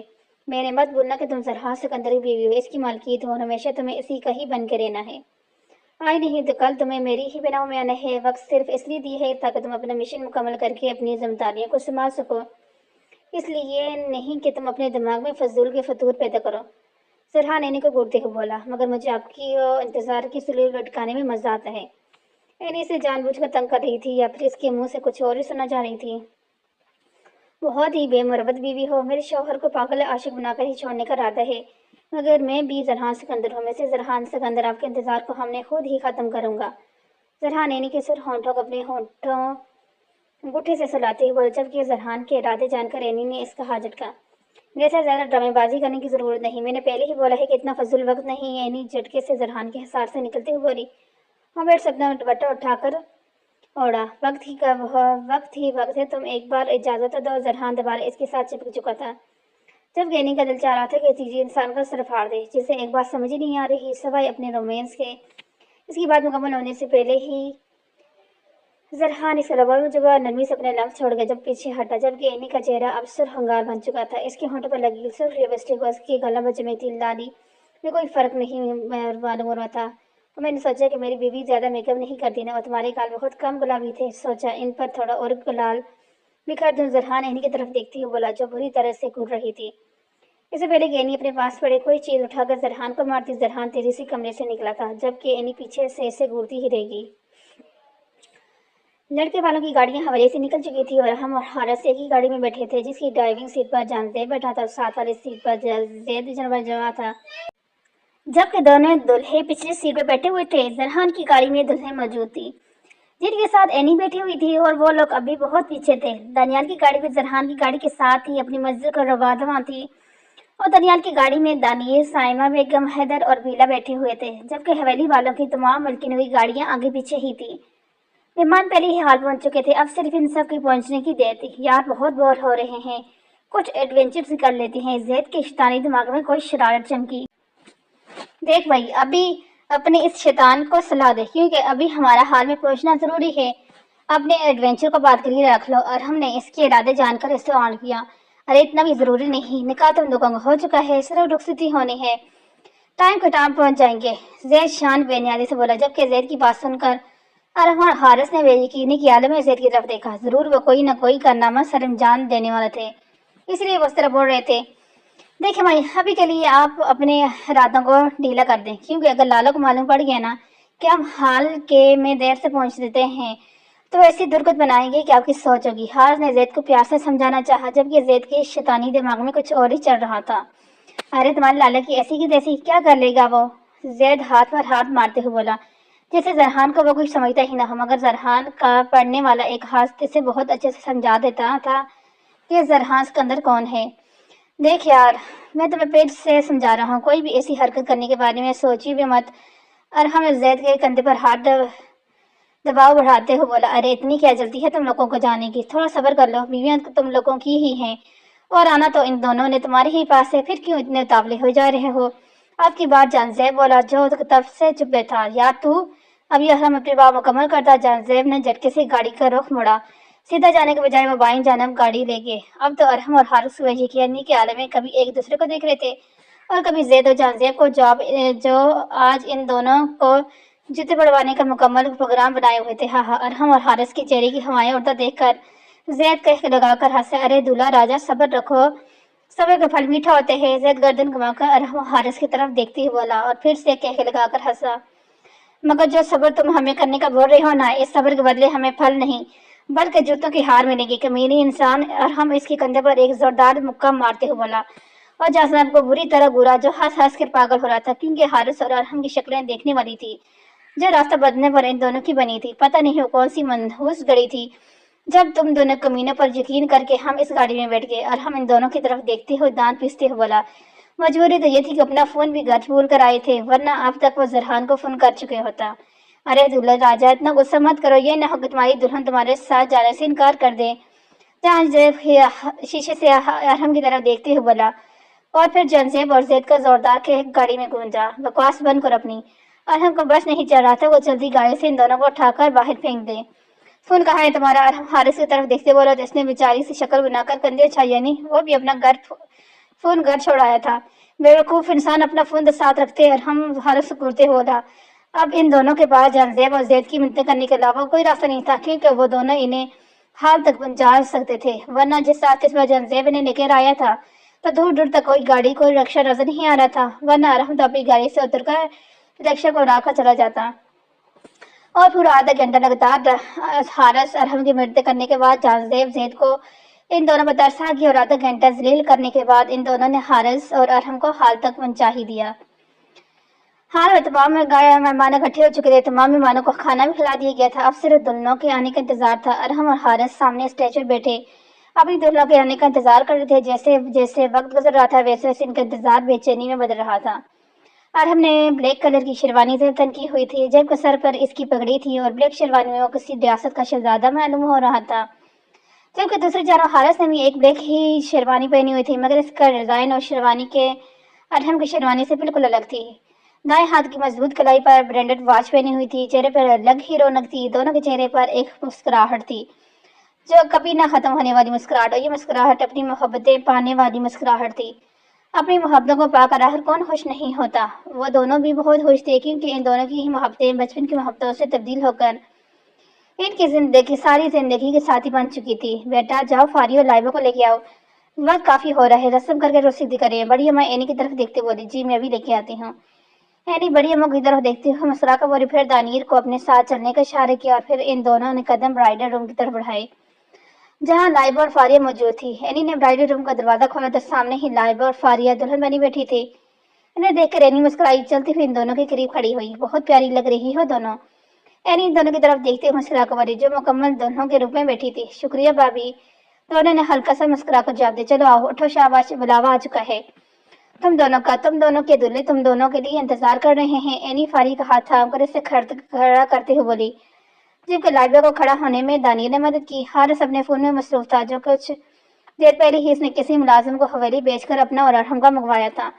जबकि अरहम जरहान से कोई बात करे मसरूफ था, जब अचानक वहां दुल्हनों के आने का शोर था। अरहम ने जरहान से नजरें उठाकर सामने की जानब तक, जहाँ फारिया और लाइबा को एक साथ लाया जा रहा था। फारिया को देखते हर नजरें इस पर ठेर सी की। वो डीप रेड कलर के गहने में मलबूस थी, चेहरे पर हल्का ब्राइडल मेकअप था, बालों को खूबसूरत स्टाइल बनाकर पीछे छोड़ा गया था। लहंगे के साथ मैचिंग ज्वेलरी जेबतन की हुई थी और कलाइयाँ सिर्फ स्टाइलिश चुन्नी से भरी हुई थी। होंठों पर डार्क रेड कलर की लिपस्टिक। वो दुल्हन बनी खुद को अरहम के लिए भरपूर सजाए बेतहाशा खूबसूरत लग रही थी। अरहम को अपना दिल बेकाबू होता महसूस हुआ। हारिस ने नजरें उठाकर सामने की तरफ देखा तो कुछ पल तो वो देखता ही रह गया। जहाँ से लाइबा चलती आ रही थी वो इस वक्त रेड कलर लहंगे में मबलूस थी, जिसके ऊपर गोल्डन सितारों का काम था। लहंगा काफी भारी दिखाई दे रहा था, मगर इस पर काफी जच रहा था। लहंगे के साथ ही मैचिंग सुर्ख गोल्डन ज्वेलरी, गलाइयों में पहने चूड़ियों के सेट और मेहंदी से भरे हुए हाथ हारिस को पल में काबू में कर चुके थे। और लाइबा को यूं बैठे देख रहा था जैसे आसपास की दुनिया भूल गया हो। होश तो इसे तब आया जब लाइबा स्टेज के करीब आ गई और लाइबा और फारिया दोनों ही हारिस और अरहम की मुंतजिर थी। अरहम जल्द फारिया के करीब आया, उसका आगे अपनी चौड़ी हथेली फैलाई। फारिया ने अपनी पलकों का बार उठाते हुए अरहम के मजबूत सुर्ख व सफेद मजबूत हथेली को देखा और फिर अपनी घबराहट पर काबू पाते हुए अपना नाजुक नरम और मुलायम हाथ अरहम की चौड़ी हथेली पर रख दिया। अरहम के मुस्कुराने पर फारिक नाजुक हाथ अपनी गिरफ्त में लिया और आहिस्ते से इसे सोफे पर आकर बैठा। अरहम के बैठते ही हारिस और सोफे से उठा और चलता हुआ लाइबा करीब आया और दिलकशी से मुस्कुराते हुए अपना मजबूत हाथ लाइबा के आगे किया और लाइबा ने एक नजर हारिस की तेरी को देखा और फिर चेहरा उठाकर हारिस की तरफ, तो उसकी चेहरे की मुस्कुराहट देखते फौरन नजरें झुकाई, अपना नाजुक मुलायम हाथ हारिस के हाथ में थमा दिया। हारिस ने लाइबा को संभाल कर स्टेचर चढ़ाया और इसे साथ लिए सोफे पर आकर बैठ गया। इन लोगों को बैठते ही बड़ी अम्मा जान के साथ मिलकर कुछ रस्में अदा करने लगी। जब रस्में होते ही बड़ी अम्मा ने इजाजत दी कि अब दूध पिलाई की रस्म की जाए। ये बात सुनते ही लाइबा और फारी के कुछ कजन स्टेज पर आ गई। जब लाइबा करीब ही दानियल आकर खड़ी होगी। इसके हाथ में एक ट्रे थी जिसमें एक खूबसूरती से सजा गया दूध का गिलास था। लाइबा सोफे से उठी। जब लाइबा को उठने से हारिस ने हैरानगी से इसकी तरफ देखा। भला अब इसे कहाँ जा रही है? लाइबा ने दानियल के हाथ से वो दूध का गिलास पकड़ा और जल्दी फारी और अरहम के करीब आई और ठीक इन दोनों के सामने खड़ी होगी। जबकि इसके पीछे ऐसी कुछ कजनें थी और साथ ही दानियल खड़ी थी। कुछ फासले पर एनी खड़ी इन्हें देख रही थी। चलें जी बिनाई साहब, दूध पिलाई की रकम निकालें। लाइबा अरहम की तरफ देखते हुए एक अदा से बोली। कौन सी रकम सारी साहिबा? अरहम भी इसी के अंदाज में बोला। जबकि इतनी ही देर में दानिश, मुस्तफ़ा, जानजेब और जैद वहां पर आकर खड़े हो गए थे। दूध पिलाई की रकम? वो कौन सी? ये दूध पीने के लिए आपको एक रकम अदा करनी पड़ेगी। चले जल्दी से अपनी बारी जेब हल्की करें। लाइबा एक हाथ में गिलास पकड़ी और दूसरे हाथ से अपने कमरे में टकाती बोली। जबकि दुल्हन के रूप में इसे ऐसे खड़े देख बड़ी अम्मा ने बेसाख्ता इसकी नजर उतारी थी, क्योंकि वाकई ही बहुत प्यारी लग रही थी और कुछ वो एक्शन भी ऐसे लगा रही थी कि नजर लग जाने का डर था। अब जब बहन में हूँ तो दूध पिलाई की रस्म भी तो मैं ही करूंगी ना भाई। हमारी बहन तो ठेरी शर्मीली सी, वो तो इन कामों से 100 कदम दूर रहती है, मगर मुझे तो अपना हक लेने है ना। लाया और डट कर इनके सामने खड़े। अच्छा बताओ कितनी रकम अदा करनी है इस दूध की गिलास की? पीछे अरहम ने फजूल बहस से बचने के डायरेक्ट सवाल किया। ज्यादा नहीं, सिर्फ 2 लाख। लाइबा अपनी मुट्ठी बंद करके 2 उंगलियों से इशारा करते हुए बोले। इससे क्या? सिर्फ इतने से दूध के गिलास के लिए 2 लाख रुपए मुझे देने पड़ेंगे? अरहम को काफी हैरानी हुई। जी हाँ, क्योंकि ये बहुत स्पेशल दूध है और ये जिंदगी में सिर्फ आपको एक ही बार मिल सकता है, इसके लिए इसकी कीमत भी तो उतनी ही होगी ना। चलिए हम फजूल बहस नहीं करें, जल्दी से रकम निकालें और अपना दूध लें। लाइबा ने मतलब की बात करके बात खत्म कर दी। तुम लोग यहाँ के लेने खड़े हो? डील करो मेरी बहन के साथ। अरहम अपने पीछे खड़े जानजेब और जैद की तरफ देखते हुए बोला। बहना बात सुनो, हमारा दोस्त काफी गरीब किस्म का इंसान है, इसलिए इस पर जरा रहम खाओ। लूट लो 2-2 हाथों से, इसे एक एक पैसा इसके पास ना छोड़ना। जैद लाइबा की तरफ देखते हुए बोला। जबकि जैद की शुरू ही बात सुनते ही अरहम ने मुस्कुराया, मगर इसकी पूरी बात सुनकर वहां मौजूद सब लोगों का जोरदार के एक हाल में गुंजा। कमीने सालू तो मेरे साथ है या इसके साथ? अरहम जैद को घूरते हुए बोला। तेरे साथ मैं बिल्कुल नहीं हूँ, मैं तो सामने खड़ी गुड़िया के साथ हूँ। अब फजूल बेस बंद कर और 2 लाख निकाल। जैद ने इसे हरी झंडी दिखाई। और रख लो गुड़िया, अभी तुम लोगों ने इससे और भी कुछ रस्में पर पैसे बटोरने हैं, जैसे जूता छिपाई, रास्ता रखवाई, इसलिए थोड़ा सा सब्र रखो, ऐसे ऐसे लूट लेना। जान साहब लाइबे की तरफ देखते हुए बोला। जबकि इसके इस मशरूब पर हाल दोबारा केकों से गूंजा। साले कमीने, तुम लोग दोस्तों के दुश्मन। अरहम उधर जा रहा था, अपने पीछे खड़े जानजेब और जैद के उठकर धुलाई करे। दोस्त के दोस्त और दुश्मन को दुश्मन, जैद शाहराना अंदाज में बोला। जबकि अरहम इससे घूरता ही रह गया। लाला अब जल्दी से पैसे निकाले ताकि दूध पिलाई की रस्म अदा कर सकूं। लाइबा ने अरहम की तरफ देवतोजा किया और फिर अपना हार के कहने पर दूध पिलाई की रकम 1.5 लाख में अदा हुई और अरहम को 1.5 लाख का चेक साइन करके लाइबा को देना पड़ा। और अब लाइबा हारिस के साथ बैठी थी, जबकि इसके सामने दानियर और बीला दूध पिलाई के गिलास लेकर खड़ी थी और अब इसकी डिमांड पेश होनी थी। सेम डिमांड, दूध पिलाई के लिए आपको 2 लाख अदा करने पड़ेंगे। दानियर हारिस की तरफ देखते हुए बोली। वैसे तो लाइबा की ख्वाहिश थी कि दूध पिलाई की रस्म एनी अदा करे, जबकि एनी ने पहले ही इनकार कर दिया था कि ऐसी कोई रस्म नहीं करेगी। इसके लिए दानियर और बिलो ही इसने आगे किया था और अब वो दोनों इस रस्म कर रही थी। जबकि कुछ ही फासले बड़ी अम्मा के साथ खड़ी एनी इन सबको मुस्कुराते हुए देख रही थी। अरे छोटी सी डोल हो तुम, 2 लाख का क्या करोगी? हारिस दानियर की तरफ देखती हुई बोली। हम क्या करेंगे भाई, मगर आपको 2 लाख ही अदा करने पड़ेंगे। दानियर भी बगैर कोई रियायत देते हुए बोली। पास ही खड़े दानियाल ने नजरें उठाकर दानियर की तरफ देखा, जो आज ग्रे कलर के लॉन्ग मैक्सी में मबलूस थी। बाल बश्त पर खुले छोड़े हुए थे, कंधे पर दुपट्टा झूल रहा था और कंधे दूसरे कंधे की तरफ बाल निकाल कर आगे किए हुए थे। इसके सुनहरे बाल बहुत खूबसूरत थे। बिलो और दानियर के बालों का रंग बिल्कुल एक जैसा था। वो दोनों के ही बाल बहुत खूबसूरत थे, हल्के हल्के साथ, चेहरे पर मेकअप और खूबसूरत नगुश, चेहरे पर बेहद मासूमियत से जाए वो बहुत हसीन लग रही थी। دانیال نے بے ساتھ سے دیکھتے ہوئے نظریں پھیری تھی۔ اب وہ اس کی محرم تھی، اس کے نکاح میں تھی۔ اب اگر وہ اسے دیکھ سکتا تھا تو یقیناً اس کے دل میں اس کے لیے جذبات بھی پیدا ہو سکتے تھے۔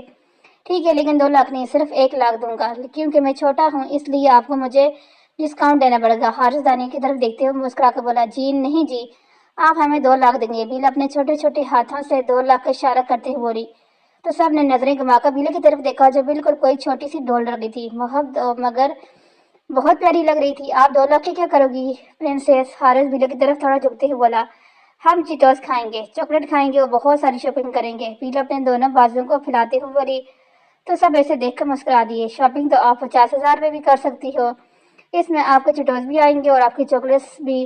2 لاکھ کی ضرورت کیا ہے؟ حارث بیلا کے نرم ملائم گالوں کو اپنی انگلی کی پوروں سے ہلکا سا کھینچتے ہوئے بولا، ہاں جی، ہمیں 2 لاکھ ہی چاہیے، آپ ہمیں 2 لاکھ نہیں تو ہم بھی آپ کو آنے نہیں دیں گے۔ بیلا نے صاف صاف اسے دھمکایا، جبکہ اس کی معصوم دھمکی پر حارث ہنس دیا۔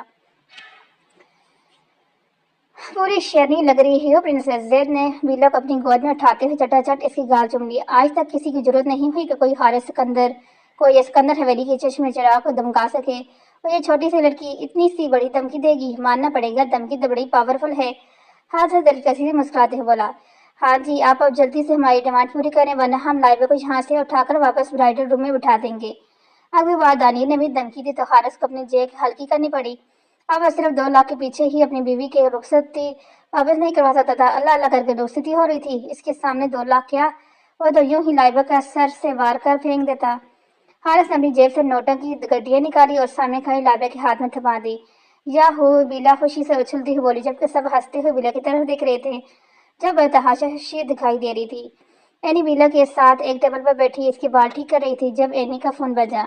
اینی نے فون آگے کی ایک میسج تھا جو اس نمبر پر آیا تھا۔ وہ میسج پڑھتے اینی کے ماتھے پر کہیں بل نمودار ہوئے۔ اینی نے فون آف کر کے واپس ٹیبل پر رکھا اور جلدی جلدی بیلا کے بال درست کر کے اسے ٹیبل سے نیچے اتارا۔ بیلا جاؤ بیٹا ڈیڈ کے پاس۔ اینی بیلا کی طرف دیکھتی ہوئے نرمی سے بولی، تو اس نے مسکراتے ہوئے ہاں میں سر ہلایا اور دوڑتی زرحان کی طرف گئی، تو اینی نے دوبارہ اپنا فون اٹھا کر ایک میسج کسی کو سینڈ کیا اور حال کے چاروں جانب ایک نظر کمائی۔ کچھ فاصلے پر دانش اور مصطفیٰ کھڑے تھے اور ان کے کچھ فاصلے پر دانیال زید کے ساتھ کھڑا کچھ باتیں کرنے میں مصروف تھا۔ اینی نے دانیال کے نمبر پر ایک میسج سینڈ کیا، جیسے ہی دانیال نے وہ میسج دیکھا، اس نے فوراً نظریں گھما کر اینی کو ڈھونڈا، مگر کچھ ہی فاصلے ویسے اینی کی جو اسی کی طرف دیکھ رہی تھی۔ دانیال کے دیکھنے سے اینی نے دانیال کو آنکھوں کے ذریعے کا اشارہ کیا۔ اینی کا اشارہ سمجھتے ہوئے دانیال نے آہستہ سے ہاں میں سر ہلایا، اور اس کا اشارہ اتنا نارمل تھا کہ سامنے کھڑے جانزیب اور زید بھی نہیں سمجھ سکے۔ اینی کسی بھی نظر میں آئے بغیر حال کے پچھلے راستے کے ذریعے باہر نکلی تھی، جبکہ اینی کے نکلنے کے 5 منٹ بعد دانیال اور دانش بھی حال سے نکلے تھے۔ اب وہ تینوں گاڑی میں بیٹھ چکے تھے۔ گاڑی حوالے کی جانب موڑو دانی، ہمارے پاس وقت نہیں، چینج کر کے ہمیں فوراً نکلنا ہوگا۔ اینی دانیال کی طرف دیکھتے ہوئے سنجیدگی سے بولی، کوئی مسئلہ بن گیا ہے کیا؟ سب ٹھیک ہے۔ دانیال کو کچھ ٹھیک نہیں لگ رہا تھا، اس لیے اس نے پوچھنا ضرور سمجھا۔ MNA کو معلوم ہو گیا کہ ہم اسے گرفتار کرنے آج ہی جا رہے ہیں اور اگلے 2 گھنٹوں میں وہ ملک سے باہر جانے والا ہے۔ اس کے ایئرپورٹ پہنچنے سے پہلے ہی ہمیں اسے گرفتار کرنا پڑے گا، ورنہ ہمارے لیے بہت مشکل ہو جائے گی۔ اگر وہ فرار ہو گیا ہمارے ہاتھ سے کچھ نہیں آئے گا۔ اینی کے لہجے میں اب سختی تھی اور کہیں سے بھی وہ والی اینی نہیں لگ رہی تھی جو ہال کے اندر موجود تھی۔ اینی کی بات سن کر دانیال نے گاڑی کی سپیڈ مزید بڑھا دی۔ اگلے 10 منٹ وہ تینوں حویلی میں موجود تھے۔ اینی نے جلدی سے چینج کیا، تب تک دانیال دانش بھی چینج کر کے آ چکے تھے۔ اب اپنے مخصوص لباس پہنے، چہرے پہ ماسک لگاتے اینی جلدی سے گاڑی میں بیٹھی اور اینی کے بیٹھتے ہی دانیال نے زد سے گاڑی بگائی۔ اور کدھر ہے؟ کہیں بھی دکھائی نہیں دے رہی، کب سے اسے ڈھونڈ رہی ہوں میں، اسی وقت ہو رہا ہے اور پتہ نہیں کہاں چلے گی، نہ وہ یہاں پر دکھائی دے رہی ہے اور نہ ہی یہاں دانیال موجود ہے۔ اما جان زرحان کی طرف دیکھتے ہوئے تھوڑا پریشانی سے بولی، کیونکہ پچھلے 1 گھنٹے سے اینی کو ڈھونڈ رہی تھی، اینی دکھائی نہیں دے رہی تھی، نہ ہی دانیال۔ ڈھونڈ تو اسے زرحان بھی رہا تھا، مگر 1 گھنٹے سے اس کی نظر بار بار پورے حال کا معائنہ کر رہی تھی، مگر اینی سے کہیں دکھائی نہیں دے رہی تھی۔ بھابھی وہ دانیال کے ساتھ جا چکی ہے، اسے ارجنٹلی جانا تھا، اس لیے وہ رک ہی نہیں سکتی۔ آپ لوگ رخصتی کروائیں، کوئی مسئلہ نہیں۔ شراجی سکندر اما جان کی طرف دیکھتے ہوئے بولے، لیکن وہ ہمارے گھر کی سب سے بڑی بیٹی ہے، سب سے بڑی بہو بھی ہے، اس کا یہاں ہونا ضروری ہے۔ بڑی اماں نے سمجھانا چاہا، کوئی بات نہیں بھابھی، آپ فکر مت کریں، آپ رخصتی کروائیں، کوئی کچھ نہیں کہے گا۔ شراجی سکندر نے مطمئن کرنا چاہا تو اما جان نے زرحان کی طرف دیکھا، تو زرحان نے مسکراتے ہوئے ہلکا سا ہاں میں سر ہلائی، ٹھیک ہے بڑی اماں کو بتا دیتی ہوں۔ اما جان شراجی سکندر اور زرحان کی طرف دیکھتے ہوئے بولی اور پھر اما جان کی طرف بڑھ گئی۔ کچھ ہی دیر میں اسی کا شور اٹھا، فاریہ لائبہ پر ایک بڑی سی چادر اوڑھ کر ان کا وجود اس چادر میں چھپا دیا گیا۔ فاریہ کے سر پر زرحان نے قرآن کا سایہ کیا، جبکہ لائبہ کے سر پر مصطفیٰ نے قرآن پکڑ کر قرآن پاک کے سائے میں ان دونوں کو رخصتی کرائی اور ڈھیر ساری دعائیں دی کہ چاروں اپنی زندگی میں ہمیشہ خوش رہیں، خوشحال زندگی گزاریں۔ ان کے مقدر میں صرف خوشیاں لکھی دی جائیں۔ رخصتی دی اور فاری اور لائبہ بے تحاشا روئی تھی۔ یہ وقت ہی ایسا ہوتا ہے، بے شک انہوں نے اسی گھر سے نکل کر اسی گھر میں جانا تھا، صرف کمرے تبدیل ہوتے، مگر یہ بھی تو انسان کے احساسات ہوتے ہیں نا، کہ خاص کر کے ایک بیٹی کے لیے تو یہ وقت بہت مشکل ہوتا ہے۔ لائبہ اور فاری کو دیکھتے ہی بڑی اماں جان زینت بیگم کی آنکھیں بھی بے تحاشا نیم ہوئی تھی، جبکہ بیٹی کے نہ ہوتے ہی بھی سائمہ بیگم کی آنکھوں میں آنسو تھے۔ آنکھیں تو رفیق سکندر کی بھی نیم تھی، آخر ایک ساتھ دو بیٹیوں کو رخصت کر رہے تھے، اس کے لیے بھی ایک بہت بڑا حوصلہ چاہیے ہوتا ہے، اور وہ حوصلہ رکھ کر انہوں نے اپنی دونوں بیٹیوں کو رخصت کیا تھا۔ گاڑی حویلی کی جانب رواں ہوا تھی، جبکہ ارحم کو صحیح تب چڑھی ہوئی تھی، کیونکہ گاڑی ارحم ڈرائیو کر رہا تھا اور زید بہت مزے سے فرنٹ سیٹ پر بیٹھا اس کے جلے ہوئے چہرے کو دیکھ دیکھ کر لطف اندوز ہو رہا تھا، کیونکہ جب فاریہ کو ارحم کے ساتھ رخصت کیا گیا تھا تو اس نے فاریہ کو ارحم کے ساتھ پچھلی سیٹ پر نہیں بیٹھنے دیا، اس نے فاریہ کے ساتھ دانیہ کو بٹھا دیا اور ارحم کو ڈرائیونگ سیٹ پر بٹھا کر خود فرنٹ سیٹ پر بیٹھ گیا۔ اب صورتحال کو یوں تھی کہ ارحم کے سارے ارمانوں پر زید پانی پھیر چکا تھا، جبکہ فاریہ ارحم کے کنڈیشن کو سمجھتے ہوئے اپنی ہنسی دبانے کی کوشش کر رہی تھی، جبکہ دوسرے جانب حارث کو یہی خیال تھا۔ جہاں زید نے زبردستی سے فرنٹ سیٹ پر بٹھا کر خود ڈرائیونگ سیٹ پر بیٹھا تھا اور پیچھے لائبہ کے ساتھ بیلا کو بٹھا دیا، ان کے دونوں دوستوں نے ہی اس دونوں کے دلہنوں کے ارمانوں پر بری طرح پانی پھیرا، اور وہ کسی جلے ہوئے کوئلے کی طرح بیٹھے تھے، کیونکہ اپنی دلہنوں کے سامنے تو وہ ان دونوں کو گالی بھی نہیں دے سکتے تھے، فی الحال اپنے دل سر اٹھنے والی آوازوں کو دبا کر بیٹھے تھے، بس اس انتظار میں کہ کب وہ حویلی پہنچے اور کب وہ زیب اور زید کی درگت بنائیں۔ حویلی پہنچتے اور لائبہ اور فاریہ کا بہت دھوم دھام سے استقبال کیا گیا۔ اس بار حویلی میں حویلی کی بیٹی نہیں بلکہ بہوئیں بن کے داخل ہوئی تھی، اور بہوؤں کے طور پر ان کا بھرپور طریقے سے ویلکم کیا گیا، جو لائبہ اور فاریہ دونوں کو بہت پسند آیا۔ اور اب حویلی کے اندر فاریہ اور لائبہ کی کچھ رسمیں ادا کی جا رہی تھی، اور مرد حضرات سب حویلی کے لان میں موجود تھے۔ سالے کمینے کتے انسان، تجھے تو میں جان سے مار دوں گا، ارحم اپنی شیروانی اتار کر سائڈ پر رکھتے ہوئے زید پر کسی شیر کی طرف چھپٹا، یار زرحان بچا مجھے، تیرا بھائی آدم خور بنا ہوا ہے۔ زید ارحم کے آگے آگے بھیگتے ہوئے زور سے چلایا، جبکہ زرحان اسے بچانے کے بجائے کہر لگا رہا تھا، میں تو تجھے نہیں بچا رہا، کیونکہ تیری شیطانی روح کو سکون نہیں ہوتا، اور تیری شیطانی روح کو قابو کرنے کے لیے ایک ہی واحد طریقہ ہے، اس وقت اپنے شیطان کو کنٹرول کر لیتا تو ابھی یوں بھاگنا نہ ہو رہا تھا۔ زرحان ہنسی اونچی آواز میں بولا، تو میرا یار ہے کہ دشمن؟ کمینے انسان، زید نے بھاگتے ہوئے ہنگ لگائی، یار کا یار اور دشمنوں کا دشمن۔ زرحان نے سیم ٹو سیم زید کے الفاظ سے واپس لایا، وہ دیکھ فاریہ بابی۔ زید بھاگتے بھاگتے ایک دم رکا، پھر ارحم کو پیچھے کی طرف اشارہ کرتے ہوئے بولا، تو ارحم نے جلدی سے گردن موڑ کر پیچھے کی طرف دیکھا، جیسے واقعی وہاں پر فاریہ کھڑی ہے، مگر وہاں تو فاریہ کو نہ پا کر اس نے فوراً سمجھ لیا کہ اسے بیوقوف بنایا گیا ہے، جبکہ زید، زرحان اور حارث ہنس ہنس کے برا حال ہو رہا تھا، کیونکہ ارحم بیوقوف بن چکا تھا اور اس نے ایک بار بھی اپنی عقل کا کام نہیں لیا۔ بھلا فاریہ یہ لانے کیوں آئے گی؟ تجھے چھوڑوں گا نہیں سالے، ارحم بولتے ہوئے دوبارہ اس کی جانب بڑھا، اب اس کی دوڑنے کی سپیڈ بہت زیادہ تھی، اور اگلے ایک ہی پل میں زید اس کے قابو میں آ چکا۔ زید کو قابو کرتے ہی اس نے 3 سے 4 موقع سے کمر میں دے مارے تھے، اور وہ موقع اتنے ظالم تھے کہ بیچارہ درد سے کراہتے ہی رہ گیا۔ اوئے اس بینسے کو اتار میرے اوپر سے، میرا سانس بند رہے۔ زید جہاں زیب کی طرف دیکھتے ہوئے چلایا، کیا کہا تو نے مجھے بینسا ہوں؟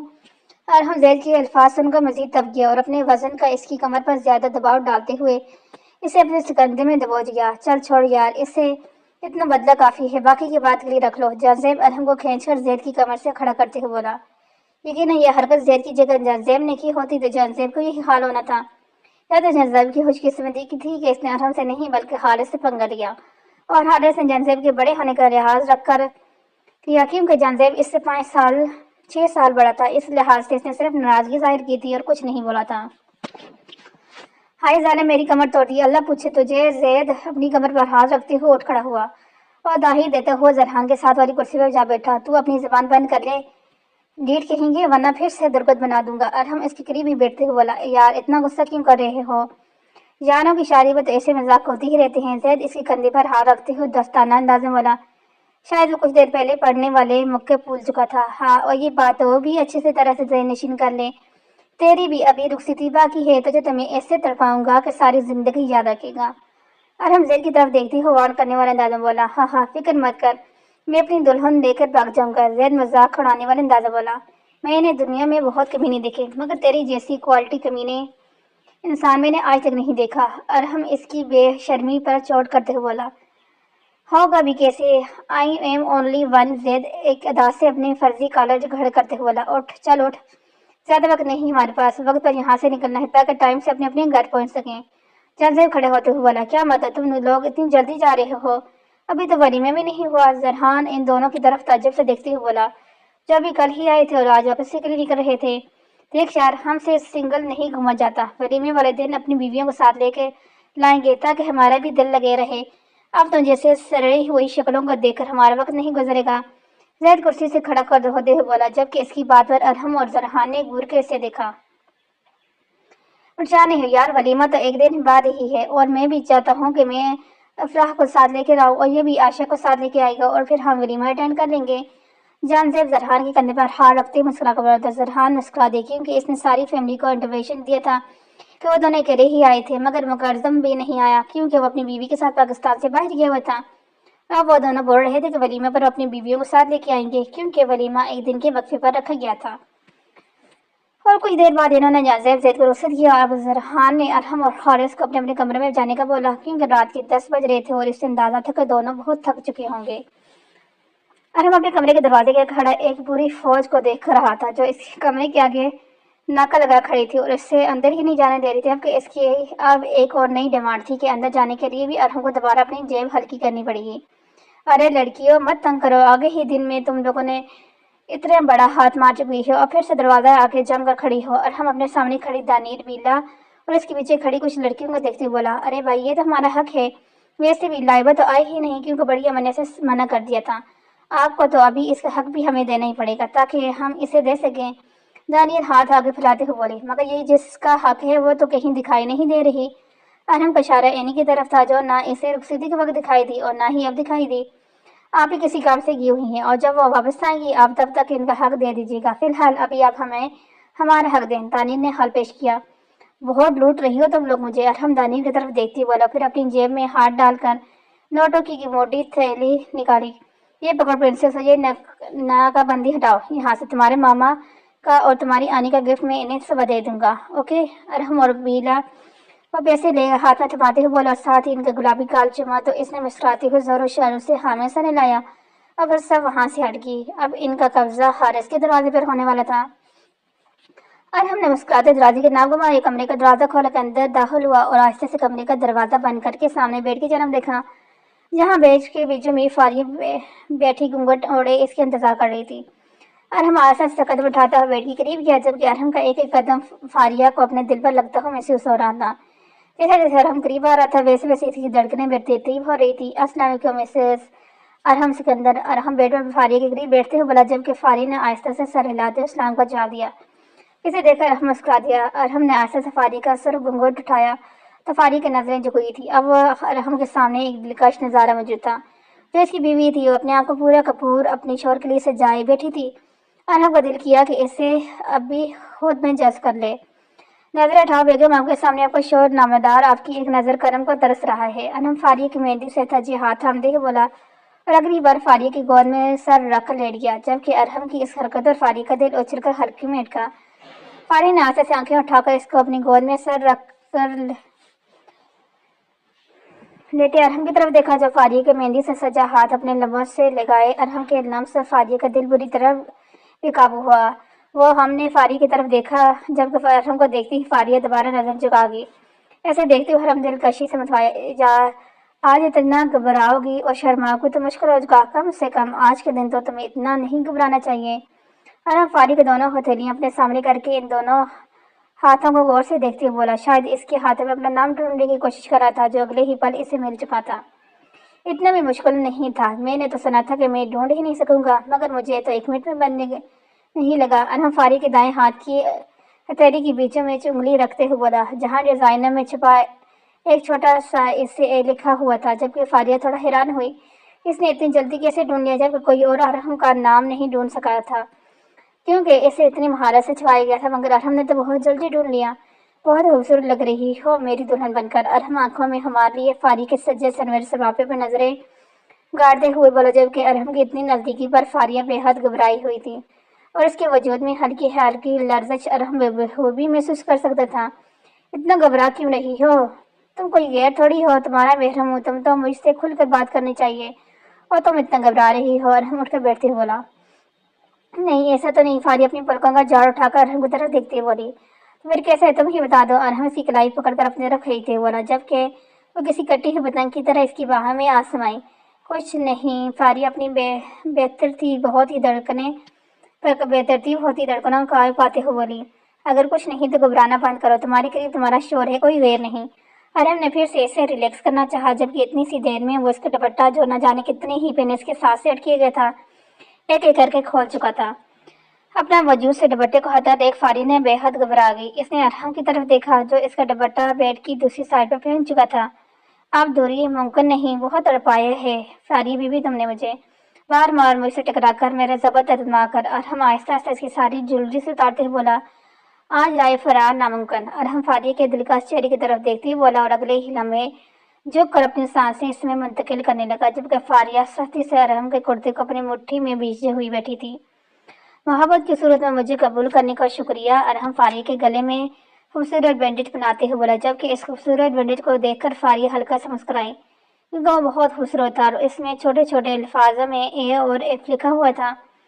बहुत खूबसूरत है। फारिया बैंडेज पर हाथ फेरते हुए बोले, शुक्रिया। अरहम तो इतना बोलकर इस वजह को और फिर झुकता ही चला गया, जबकि फारिया अपने महरम की पनाहों में सुकून सी आंखें बंद कर की। अगली सुबह इनकी मुंतजिर सी और खुशियां दरवाजे पर खड़ी दस्तक दे रही थी। कुड़िया मत करो इस तरह, सुबह तुम लोग अच्छा खासा लूट चुकी हो, और अब क्या चाहिए। हारिस इस वक्त अपने कमरे के सामने खड़ा दानिर की मिन्नतें कर रहा था, और वो एक ही जिद लगाई हुई थी कि जब तक इसकी डिमांड पूरी नहीं होगी तब तक वो इसे अंदर नहीं जाने देगी। भाई अब तक बहस किए जा रही है, शादी से एक बार होती है, इतने कंजूस मत बने और जल्दी से हमारी डिमांड पूरी करें, हम भी बहुत थक चुके हैं, आप हमारा वक्त बर्बाद कर रहे हैं। दानिर हारिस के सामने खड़े होते हुए डेट कर बोली, जबकि दानियर की बात सुनकर हारिस काफी हैरानगी हुई। इसे समझ नहीं आई थी कि वक्त इसका बर्बाद हो रहा है दानिर का। फिलहाल हारिस ने मजीद बहस करना बेकार समझा और एक चेक साइन करके दानिर के हाथ में थमा दिया, क्योंकि इसके पास जितना भी कैश था वो तो खत्म कर चुका था। ये क्या भाई, आप चेक दे रहे हैं? मुझे तो पाकिस्तान के बैंक अकाउंट्स का भी नहीं पता। मुझे नहीं पता, आप कैश दें। दानियर वो चेक वापस हारिस की जाना बढ़ाती हुई बोली, गुड़िया दानियर को वो दे देना, वो तुम्हें कैश करवा देगा। फिलहाल अभी इसी से गुजारा करो, अगर नहीं चाहिए तो वापस दे दो। हारिस वाकई में चेक वापस लेने लगा, जब दानियर ने जल्दी से चेक पीछे किया। अब इतना बड़ा रिस्क नहीं ले सकती हम भाई, क्योंकि इसमें आपकी बीवी का भी हिस्सा है, स्पेशली बोलकर गई हैं हमें। खैर हम कैश करवाएंगे तो बांट भी लेंगे, अभी के लिए खुदाफिज। दानियर हारिस की तरफ देखती हुई मुस्कुरा कर बोली, तो फिर अपनी टीम के साथ दरवाजे से सामने से हट गई, जबकि हारिस हल्का सा हंस दिया, यानी इसकी बीवी अपनी हरकतों से कभी बाज नहीं आने वाली। भला इन रस्मों में भी कोई अपना हिस्सा रखता है जैसे इसने रखा था। वो तो दो दो हाथों से आए अपने शोर को लूट रही थी, बल्कि खुद लूट रही थी, क्योंकि ये सारे आइडियाज लाइबा ही के थे। दानिया ये सब नहीं सोच सकती थी और ना ही वो कर सकती थी, ये सारा फैसला भी इसे लाइबा ने ही दिया था। हारिस कमरे में दाखिल हुआ तो सामने ही लाइबा बेड पर बैठी घूंघट के अड़े अपने चेहरा छुपाए हारिस का इंतजार कर रही थी। इसे देखकर हारिस मुस्कुराया। वो अपनी शेरवानी के बटन खोलकर शेरवानी उतार कर सोफे पर फेंकी उछलता हुआ बेड के करीब आया। अस्सलाम वालेकुम। हारिस बेड पर लाइबा के पास ही बैठते ही बोला, जबकि अपने करीब से हारिस की बारीक गबरू आवाज सुनकर लाइबा का दिल बहुत जोर से धड़का। वालेकुम लाइबा हल्की सी आवाज में बोली। जब हारिस ने आगे बढ़कर उसे घूंघट उठाना चाहा तो इसने फौरन से रोक दिया। इतनी जल्दी क्या है मिस्टर हस्बैंड, पहले मेरे मुंह दिखाई दें। लाइबा घूंघट के अंदर से ही बोली। तो लाइबा की बात सुनकर हारिस मुस्कुराया और फिर बगैर कुछ भी बोले एक झटके से इसका घूंघट उठा दिया। मुंह दिखाई दे मेरी। लाइबा को पहले तो इस पर गुस्सा आया, मगर फिर खुद के गुस्से को दबाते हुए इसने हारिस के आगे अपना हाथ किया, तो हारिस ने इसके हाथ पर अपना हाथ रख दिया और वह मुंह दिखाई दे मेरे ड्रामेबाज मत करो। लाइबा इसका हाथ पीछे ढकते हुए बोली, मैं खुद तुम्हारे लिए एक तोहफा हूँ, कबूल कर लो बीवी साहिबा। हारिस दोबारा से इसकी फुलाईगी हथेली पर अपना हाथ रखते हुए बोला, जबकि हारिस की बात सुनकर लाइबा का मुंह ही खुल गया। यानी वो इसके लिए मुंह दिखाई लाया ही नहीं, यानी आप मेरे लिए मुंह दिखाई नहीं लाए। लाइबा अपना हाथ पीछे करते हुए बोली। तो हारिस ने मुस्कुराते हुए नफी में सर हिलाया, यार मैं इस शक्ल की मुंह दिखाई लेकर आता 1000 बार तो देख चुका हूँ मैं। नया क्या है? हारिस बेनियाजी से बोला, जबकि कितनी बेइज्जती पर लाइबा की आंखों में आंसू भरने लगे थे। यारी आपको कोई फर्क नहीं पड़ता, मुझे आपसे यह बात ही नहीं करनी। लाइबा रोंदली आवाज बोलकर वहां से उठकर जाने लगी, जब हारिस ने इसकी कलाई पकड़कर इसे अपनी जानिब खींचा। वो किसी कटी हुई शाख की तरह इसके सीने से आ लगी। यहाँ से जाने के बारे सोच रहे मैं, वरना तुम्हारा दिमाग ठिकाने लगाना 1 मिनट भी नहीं लगाऊंगा। हारिस लाइबा को अपनी सख्त गिरफ्त में लेते हुए बोला, जबकि लाइबा ने बुरा सा मुंह बनाया। अपने इस हसीन चेहरे की यूं डिजाइन ना बनाओ, वरना तुम्हारी जान मुश्किल में आ जाएगी। मैंने आगे ही खुद को बहुत मुश्किल से काबू किया हुआ है। हारिस लाइबा की कलाई में एक खूबसूरत ब्रेसलेट बनाते बोला, जबकि अपनी कलाई में चमकते रहे ब्रेसलेट को देखकर लाइबा की आंखें भी चमक उठी, क्योंकि ब्रेसलेट बहुत हसीन था। ये तो बहुत प्यारा है। लाइबा हारिस की तरफ देखते हुए मुस्कुराती हुई बोली, हाँ मगर तुमसे कम, क्योंकि इस वक्त मुझे तुमसे ज्यादा और कुछ भी खूबसूरत नहीं लग रहा। हारिस एक ही करवट बदलकर लाइबा पर झुकाया। हारिस की इस हरकत लाइबा बेहद घबराई। आह मेरी जान, आज तो मुझे तुम्हारे बोलना बिल्कुल पसंद नहीं आ रहा और तुम्हारी मुदाखलत तो मैं बिल्कुल बर्दाश्त नहीं करूंगा, इसलिए सिर्फ खामोश रहो। हारिस लाइबा के लिपस्टिक से सजे सुनने होठों पर अंगूठा फेरते हुए बोला और उसके होठों को पर पूरा फोकस किया इसके लबों पर झुका, जबकि एक ही पल में वो लाइबा की सांसें रोक चुका था। मुझे चेंज। हारिस ने जैसे ही इसके होठों को ज़ादबशी इसकी जुल्ली और दुपट्टे को इसके सरापे से अलग किया तो लाइबा ने बेमुश्किल बोलना चाहा, जबकि हारिस ने इसकी बात बीच में ही काट चुका था। मैंने बोला ना कि आज मुझे तुम्हारी मुदाखलत बिल्कुल पसंद नहीं आएगी। अब अगर तुमने एक लफ्ज़ भी और बोला तो मैं तुम्हारे हक में बेहतर सबब नहीं होगा। हारिस न बोलकर लाइबा के काले बालों को खोल चुका था, जबकि लाइबा हारिस के इरादे खतरनाक दिखाई दे रहे थे। Welcome to my world of life love.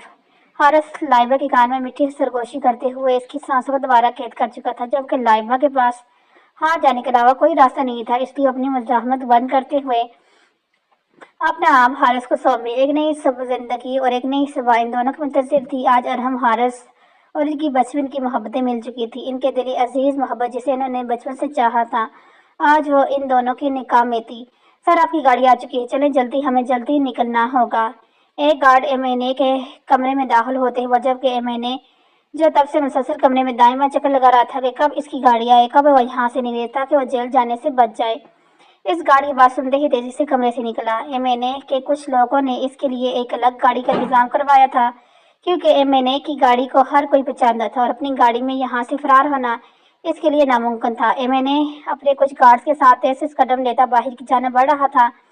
दरवाजे में पहुंचते ही अचानक एनी और दानियाल अपने कुछ ऑफिसर के साथ इसी घर में दाखिल हुए। अरे इतनी जल्दी क्या है एमएनए साहब, कुछ देर रुक जाएं। आपके घर में पहली बार आए हैं। एनी सामने खड़े एमएनए के सफेद पड़ते चेहरे की तरफ देखते हुए बोली, कौन हो तुम लोग? ना चाहते हुए भी एमएनए की आवाज लड़खड़ाई। आपके मेहमान एमएनए साहब। और ये क्या, आप इतनी घबरा क्यों रहे हैं? कहीं आपको यहाँ से भागने का इरादा तो नहीं जो हमारी वजह से नाकाम हो गया? एनी 2 कदम एमएनए की तरफ डरते हुए बोली, जबकि इसका चेहरा फकत खौफ से पीला पड़ चुका था। इसे समझ नहीं आ रही थी कि अब क्या करे। नहीं, मैं क्यों भागूंगा और मुझे भागने की जरूरत क्या है? मैं एमएनए हूँ और तुम लोग बगैर मेरी इजाजत के मेरे घर में कैसे घुस सकते हो? निकालो अभी के अभी यहाँ से। एमएनए होश संभालते हुए गुस्से से दाढ़ते रोब झाड़ते हुए बोला,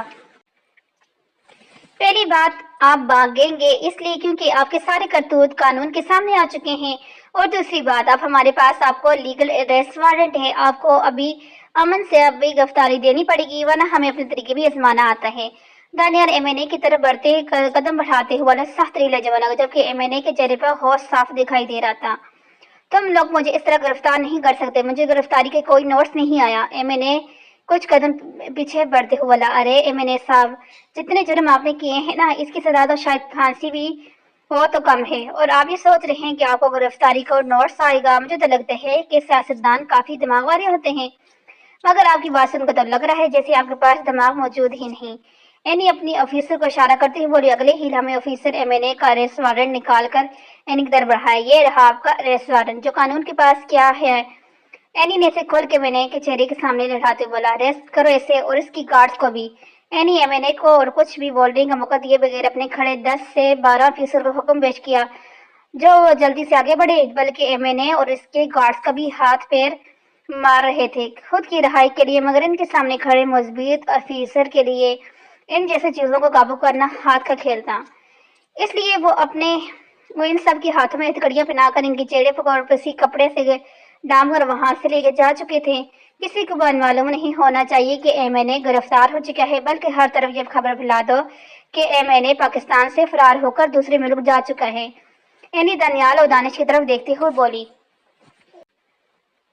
ओके मैम, जैसे आपका हुक्म। दानियाल ने एनी को सल्यूट करते हुए बोला। इतनी सीरियस सिचुएशन में भी एनी के चेहरे पर मुस्कुराहट दड़ गई। तुम मुझसे किस दिन पटोगे एनी? دانی اینی دانیال کی کسرتی بازو پر حقل سے مکہ مارتے ہوئے بولی، ہائے رحم کرو ظالم لڑکی، اب میں بیوی والا ہوں، اگر میرا کوئی ہاتھ پاؤں ٹوٹ گیا تو سوچو میری چھوٹی سی پیاری سی معصوم سی بیوی کا کیا بنے گا۔ دانیال افسوس سے سر ہلاتے بولا، جیسے اسے واقعی میں یہ فکر ہو کہ اگر اسے کچھ ہو گیا کہ اس کی بیوی کا کیا بنے گا۔ ارے یار بس کرو، آپ ہی جا چکی ہے۔ دانش نے دانیال کو ساتھ لانا چاہ گئی، جیسے وہ اتنا کچھ بول رہا ہے، وہ اس وقت وہاں جا چکی ہے۔ ہاں معلوم ہے مجھے، تم میرے ابے مت بنو۔ دانیال ایک نظر دانش کو گھورتے ہوئے بولا اور پھر وہاں سے نکل گیا، جبکہ اس کے پیچھے دانیال بھی ہنستے ہوئے نکل رہا تھا۔ مجھے بہت خوشی ہو رہی ہے نہیں، فائنلی ہم اپنی منزل پر ہیں اور اب سے ٹھیک 12 گھنٹے بعد ہم اپنی منزل کے چوراہے پر کھڑے ہوں گے۔ اس وقت دانیال، اینی، دانش، اس کی ٹیم کے کچھ افیسر اس وقت میٹنگ روم میں موجود تھے، جبکہ اینی نے ابھی 5 منٹ پہلے ہی میٹنگ ختم کی تھی۔ اینی کی میٹنگ ختم ہوتے ہی دانیال خوش ہوتے ہوئے اینی سے اپنی خوشی کا اظہار کر رہا تھا، کیونکہ میٹنگ کے مطابق ابھی سے ٹھیک 12 گھنٹے کے بعد کے دوسرے پیر اینی اور اس کی پوری ٹیم اس بلڈنگ پر ریڈ کرنی تھی۔ وہاں موجود تمام لڑکیوں کو آزاد کروانا تھا، تمام اسلحہ قانون کے حوالے کروانا تھا اور دہشت گردوں کو موت کے گھاٹ اتارنا تھا۔ اینی نے تمام پلانس سمجھ جا چکی تھی اور اس وقت اینی کے تمام افیسر ٹریننگ کے لیے فوراً میدان میں اکٹھے ہو گئے تھے، کیونکہ کچھ ہی گھنٹوں کی ٹریننگ کے بعد سب نے اپنے مشن کے لیے نکلنا تھا اور کچھ ہی گھنٹوں بعد اینی اور اس کی پوری آرمی فورس کے 5 سال کی محنت کا صلہ حاصل ہونا تھا اور بے قصور بھی بچ جانے تھے، جنہیں زبردستی اس بلڈنگ میں قید کر رکھا گیا تھا۔ ان پر روز ظلم و ستم کیا جاتا تھا۔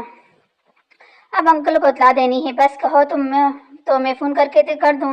دانیال اینی کی طرف دیکھتے ہوئے بولا، نہیں، میں خود ان سے بات کروں گی، بابا کو میں خود بتاؤں گی، ابھی تم تیاری کرو، ہمیں گھر کے لیے نکلنا ہے۔ اینی دانیال کی طرف دیکھتی ہوئی ہلکا سا مسکرائی، جبکہ شیرازی سکندر کی بات کرتے ہوئے اینی کے اتنا میٹھا دانیال نے زندگی میں آج پہلی بار محسوس کیا۔ آج اس نے پہلی بار شیرازی سکندر کو مسٹر شیرازی نہیں بلکہ بابا کہہ کر بلایا تھا۔ دانیال کی حیرت ہی ختم نہیں ہو رہی تھی، اگر وہ اس وقت شیرازی سکندر اینی کے منہ سے بابا لفظ سن لیتے تو خوشی سے دوری ہی ہو رہے ہوتے۔ ہے نا، جو میں نے ابھی سنا ہے کیا وہ واقعی میں سچ ہے یا تم واقعی میں انکل کو معاف کر دیا؟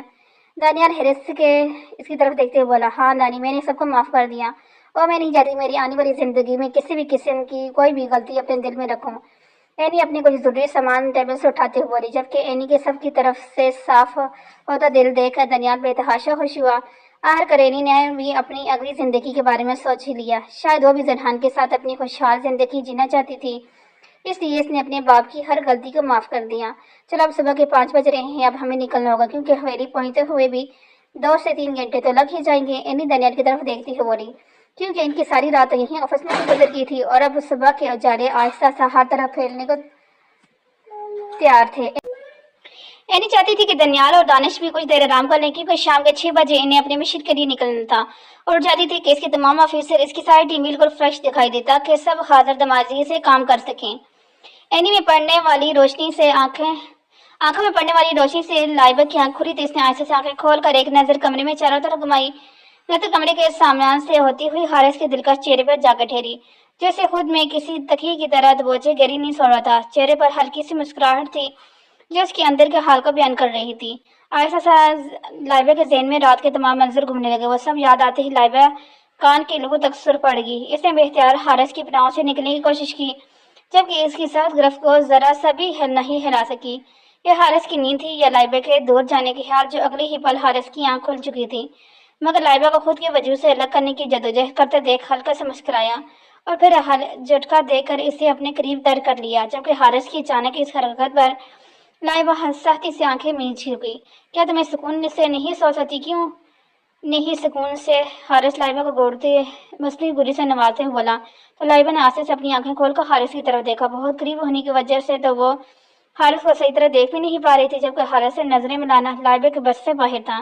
وہ مجھے اٹھنا ہے، صبح ہو گئی ہے، فریش ہونا ہے۔ لائبہ نظریں جگاتی ہوئی منمناتی تو حارث مسکرایا، آج کا دن ہم VIP کپل ہیں، سو جاؤ سکون سے، لیٹ بھی اٹھیں گے تو کوئی ہم سے کچھ نہیں کہے گا۔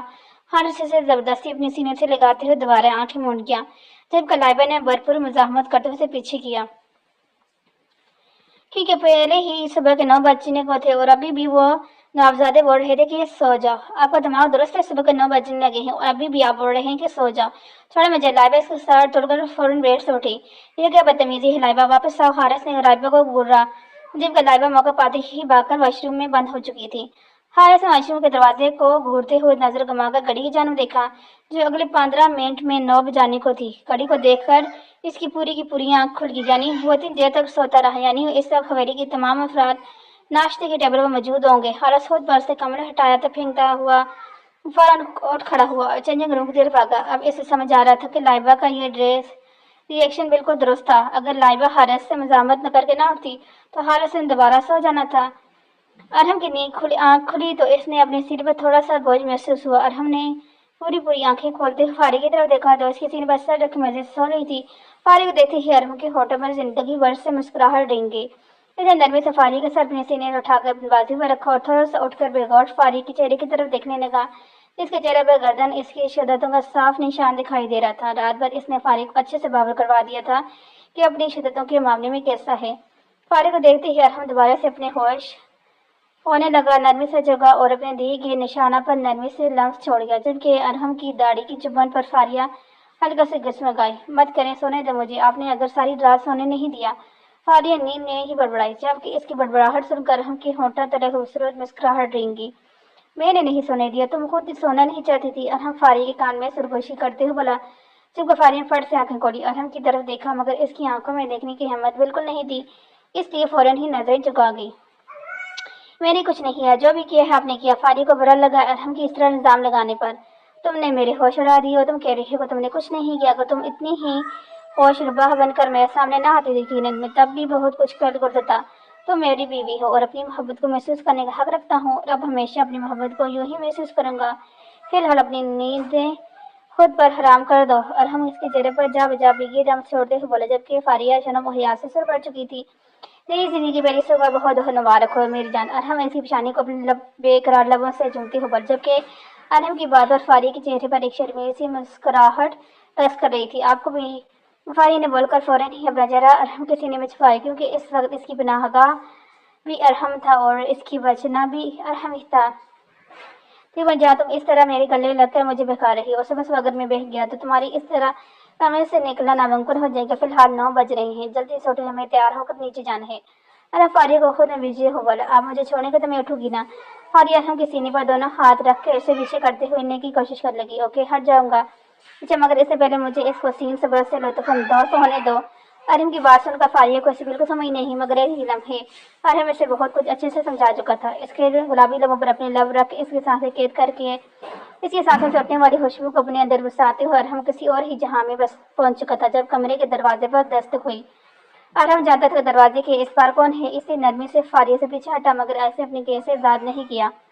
تم جاؤ، میں ابھی 10 منٹ تک تیار ہو کر نیچے آتا ہوں، ارحم بند دروازے کی طرف دیکھتے ہوئے بولا، جبکہ دوسرے سامنے کھڑی ملازمہ جی صاحب کہتی وہاں سے چلی گئی۔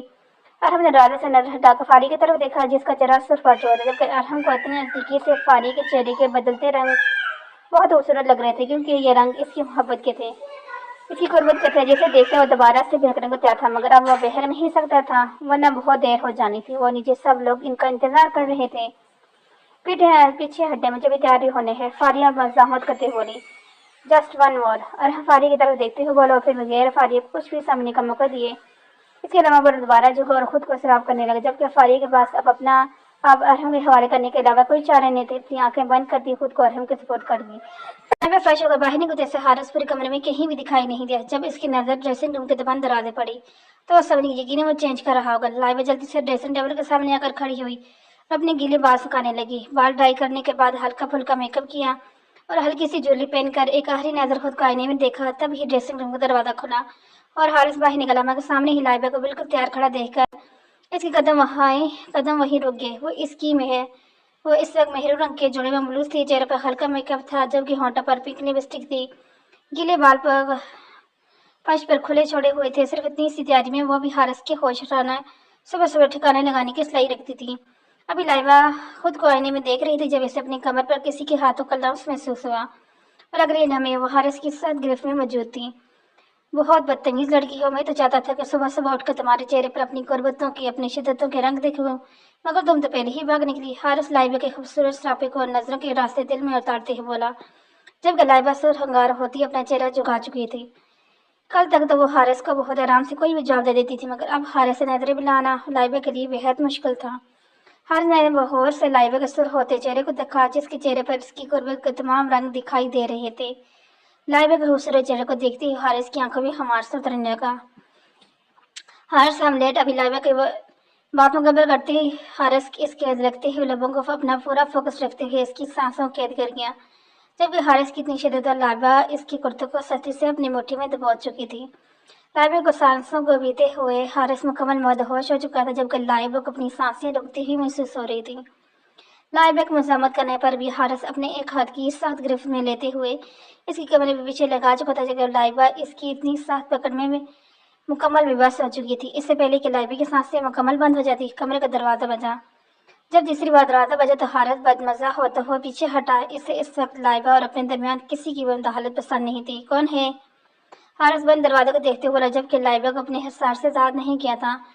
साहब जी, वो बड़ी अम्मा आपको नीचे नाश्ते के लिए बुला रही हैं, सब आपका इंतजार कर रहे हैं।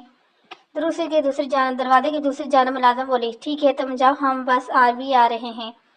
हारिस दरवाजे से नजरें हटाकर लाइबा के चेहरे की तरफ देखते हुए बोला, जो अपनी सांसें दुरुस्त करने के चक्कर में हलकान हो रही थी। एक रात की शिद्दत से आप बर्दाश्त नहीं हुई, सारी उम्र क्या करेंगी बीवी साहिबा? हारिस के नीम लबों पर शहादत की उंगली फेरते बना, चल आप खुद की ब्लशिंग पर थोड़ा कंट्रोल करो, क्योंकि नीचे से बुलावा आ चुके हैं, सब हमारा इंतजार कर रहे हैं। हारिस लाइबा का दुपट्टा इसके सर पर देते हुए बोला और जड़ते हुए इसकी पेशानी पर मोहब्बत की मेहर सबत की। और लाइबा का हाथ थामकर कमरे से बाहर की जाने बढ़ाए। अस्सलाम वालेकुम। और हम फारिया डाइनिंग हॉल में दाखिल होते ही बोले, तो अम्मा जान ने बेसाता इन दोनों को देखते हुए दिल ही दिल में इन दोनों की नजर उतारी, क्योंकि वो दोनों एक साथ बहुत अच्छे लग रहे थे। फारिया और हमने इस वक्त सेम कलर की ड्रेसिंग की थी, हल्का सा ब्लू कलर, थोड़ा सा बारी जोड़ा जो फारिया पर बहुत सूट कर रहा था, जबकि अरहम ने हल्के स्काई ब्लू कलर की शलवार कमीज जैबतन की हुई थी। वालेकुम अस्सलाम, माशाल्लाह मेरे दोनों बच्चे कितने खूबसूरत लग रहे हैं, साथ हमेशा खुश रहो, अल्लाह तुम दोनों को सलामत रखे। बढ़िया, मैं इन दोनों को मोहब्बत भरी नजरों से देखती हुई बोली। हमें लगा कि हम लेट हो गए, मगर यहाँ तो अभी दूसरा जोड़ा आया ही नहीं। अरहम कुर्सी घसीट कर बैठते हुए बोला, इसका इशारा हारिस और लाइबा की तरफ था। सिर्फ वो दो ही नहीं, अभी तक कोई भी नहीं आया। बड़ी अम्मा अरहम को देखते हुए तरफ देखती हुई, क्योंकि डाइनिंग टेबल पर बड़ी अम्मा जीनत बेगम और अम्मा जान के अलावा कोई नहीं था, जबकि दानियर बीला के साथ किचन में थी और उसकी पसंद का नाश्ता बना रही थी। अस्सलाम वालेकुम। हारिस डाइनिंग हॉल में दाखिल होते हुए हाथ से ऊंची आवाज बोला, जबकि लाइबा इसके साथ ही थी। वालेकुम सलाम, सदके जाऊं अपने चारों बच्चों के, माशाल्लाह अल्लाह हर बुरी नजर से दूर रखे। बड़ी अम्मा इन चारों को एक साथ देखकर निहाल हुई बोली, क्योंकि फारिया और हम हारिस लाइबा जोड़ी बिल्कुल मुकम्मल लग रही थी और एक चेहरे से मालूम हो रहा था कि वो एक दूसरे के साथ पाकर बेतहाशा खुश हैं। हारिस और हम के चेहरे की खुशी तो साफ दिखाई दे रही थी, जबकि लाइबा फारिया थोड़ी थोड़ी शर्माई हुई लग रही थी। आज इस तरह से चुप थी जैसे कभी बोली ही ना हो, जैसे देखते हुए जैनत बेगम बेतहाशा खुश हो रही थी। आखिर इनकी दोनों बेटियां अपनी मुतमईन जिंदगी की शुरुआत कर चुकी थी।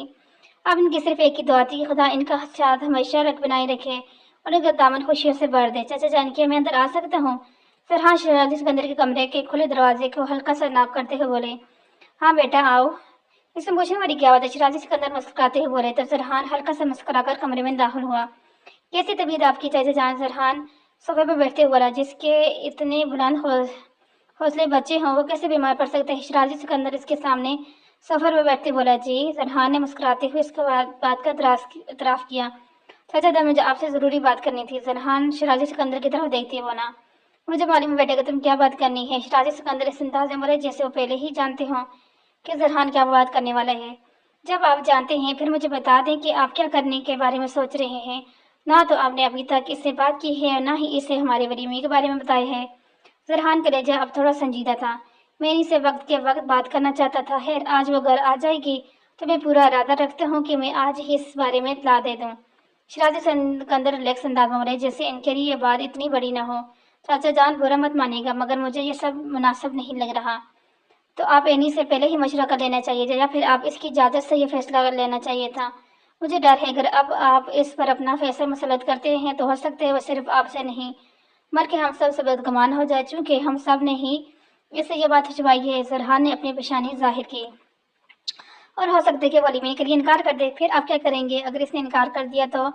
फरहान अपना हर्ष परेशान किया, वो इनकार नहीं कर सकती। शहजादी सिकंदर इस तरह बोले जैसे इन्हें यकीन हो कि इन्हें कभी इनकार नहीं करेगी।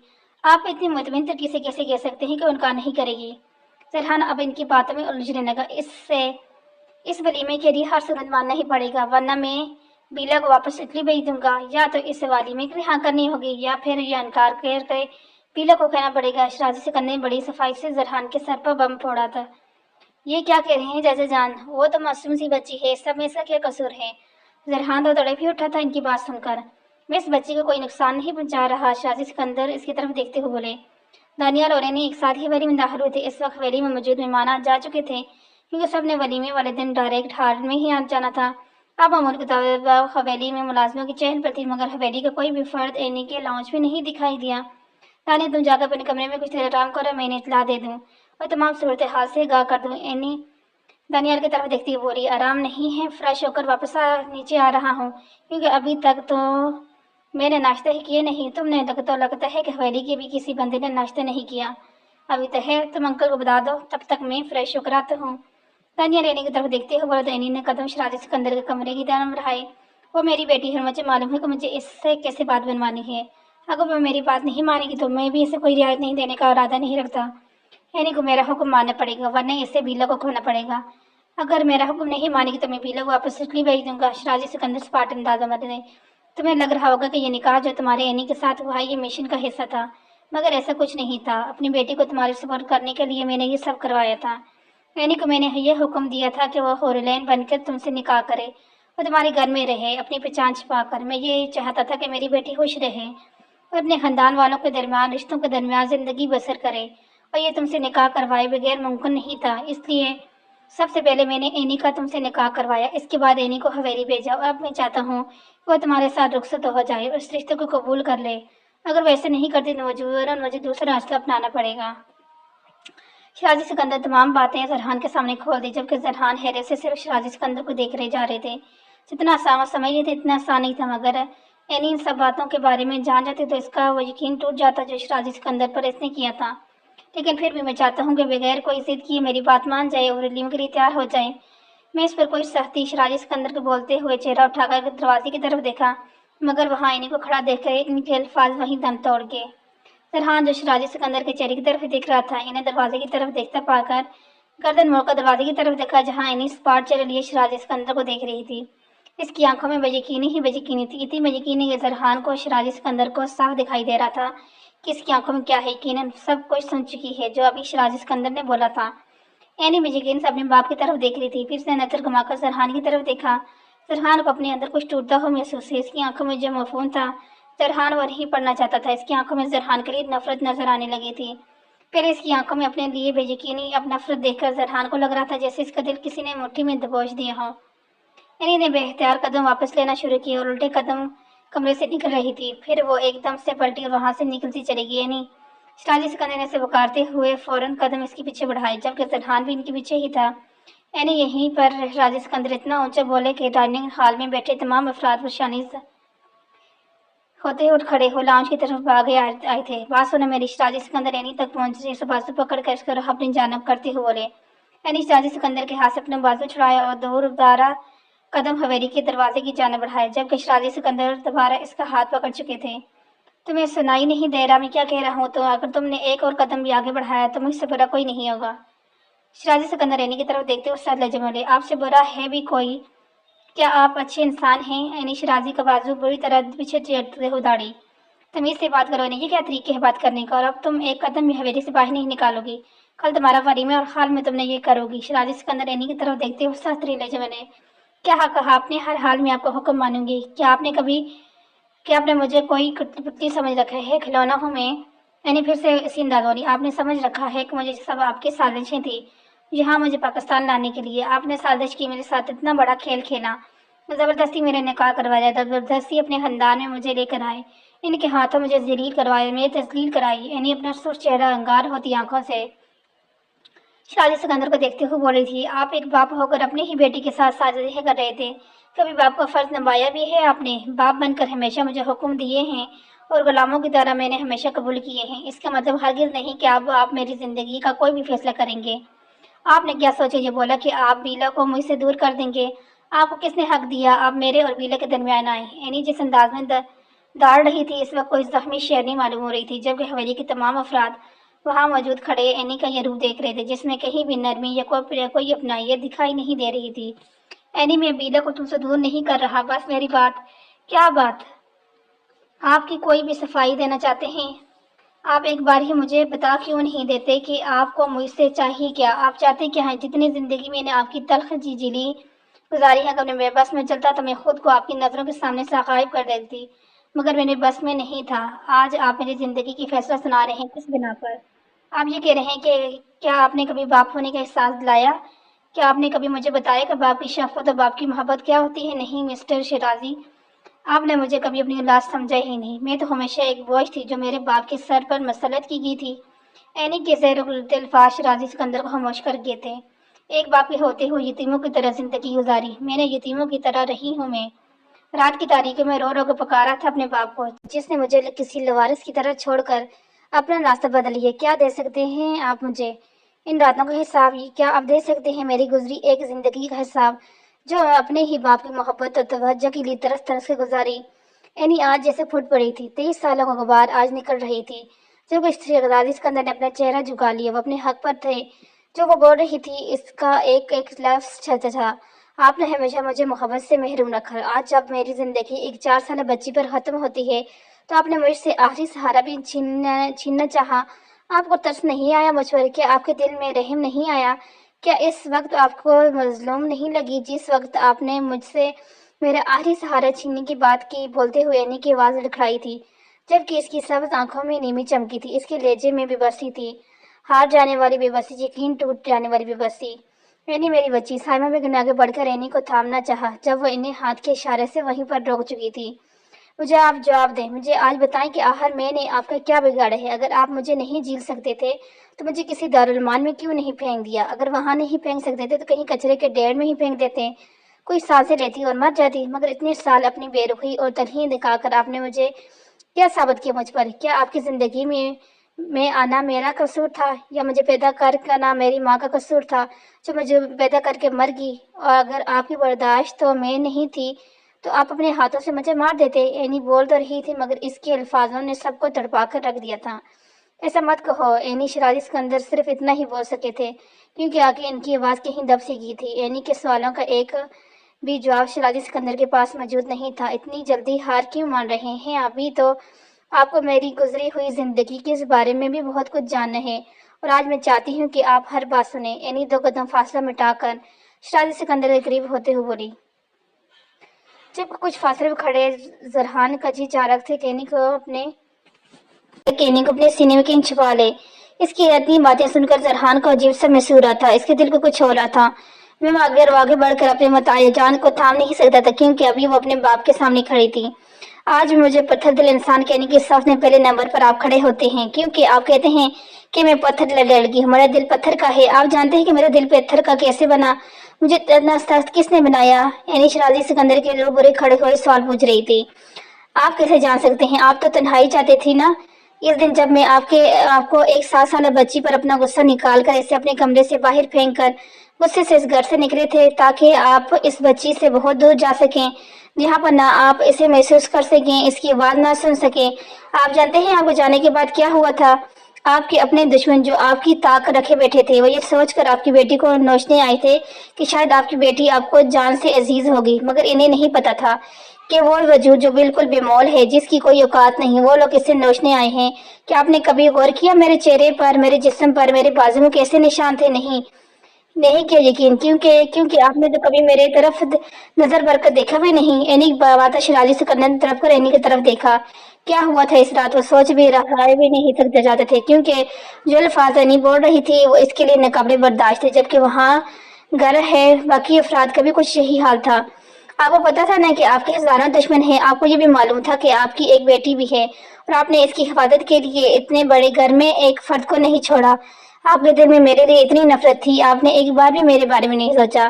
جب وہ جانور مجھے نوچنے کے لیے آئے تھے، مجھ پر کسی جانور کی طرح چھپٹے تھے، میں خود کو بچانے کے لیے کچھ نہیں کر سکتی تھی۔ آج اگر صحیح سلامت ہو یہاں کھڑی ہوں نا تو یہ بھی ان لوگوں کی بدولت ہے۔ اینی کا اشارہ سائمہ بیگم اور حیدر صاحب کی طرف تھا۔ یہ لوگ تھے جن کا مجھ سے کوئی خون کا رشتہ نہیں ہے، میں ان کے لیے ایک غیر تھی، ایک نامعلوم بچی، وہ لڑکا جو بچپن سے لے کر آج تک میرے ساتھ کسی سائے کی طرح رہا ہے۔ اگر وہ نہ ہوتا تو آج شاید میں بھی یہاں نہ ہوتی۔ وہ دشمن آپ کے تھے لیکن وہ نوچنے آپ کی بیٹی کو آئے تھے۔ اگر اس رات انکل اپنے گارڈز کو لے کر وہاں نہ آتے تو سوچیں آج آپ اپنی بیوی کے ساتھ ساتھ اپنی بیٹی کو رو رہے ہوتے، مگر تب جب آپ کو اپنی بیٹی سے محبت ہوتی، مگر آپ کو تو اس سے محبت تو کیا ہمدردی بھی نہیں تھی، اس لیے تو ان بیڑیوں کے لیے مجھے چھوڑ گیا۔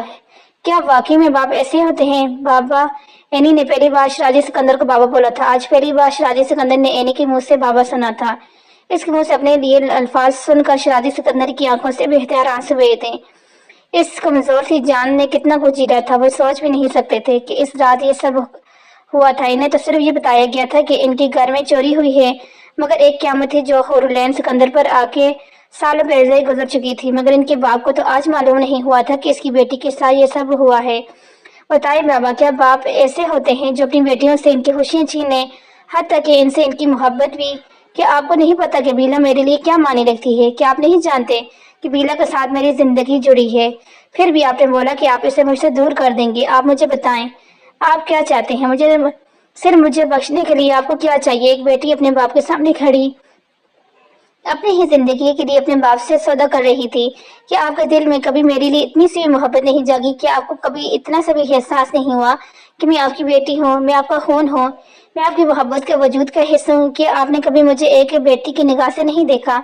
مجھے یہاں لانے والے آپ تھے، میری تذلیل کرنے والے بھی آپ تھے، میری روح زخمی کی اپنے بابا میں آپ کو کبھی معاف نہیں کروں گی۔ اپنی آخری سانس میں یہ بات نہیں بھولوں گی کہ مجھے بربادی کے راستے پر دھکیلنے والا میرا اپنا باپ تھا۔ اینی کے الفاظ سے یہ پگھلتا ہوا سیسا جو شیرازی سکندر کے لیے وہاں کھڑے رہنا بھی محال ہو رہا تھا۔ ان کے قدم لڑکھڑائے تھے۔ زہرا نے آگے بڑھ کر انہیں تھامنا چاہا تو انہوں نے اسے ہاتھ کی اشارے سے روک دیا۔ وہ سب کچھ سن ہی لینا چاہتے تھے۔ میری شدت سے دل چاہ رہا ہے کہ جس دن میری ماں مری تھی، کاش اس دن میں بھی مر جاتی۔ اس زندگی سے تو موت بہتر ہوتی جو مجھے آپ کے دیے زخموں کے ساتھ گزارنی پڑ رہی ہے۔ اینی کی آنکھوں میں اب صاف آنسو چمکے تھے۔ یہ آنسو دل کی تکلیف کے تھے جو اس کے اندر کا حال بیان کر رہے تھے۔ اس سے پہلے کہ اس کے آنسو اس کی آنکھوں سے نکل کر بے مول ہوتے، اس نے اپنے آنسو کو اندر نکلنا چاہا، مگر ایسا ممکن نہیں تھا۔ میری ایک بات اب یاد رکھیے گا، میری زندگی پر آپ کو کوئی اختیار نہیں۔ آپ تو گیا یہاں کھڑے کسی بھی فرد کا میری زندگی کا کوئی اختیار نہیں ہے۔ آج تو میں یہاں موجود ہوں، مگر بہت جلد میں یہاں سے بھی چلی جاؤں گی، اتنی دور کہ آپ چاہ کر بھی مجھے ڈھونڈ نہیں پائیں گے۔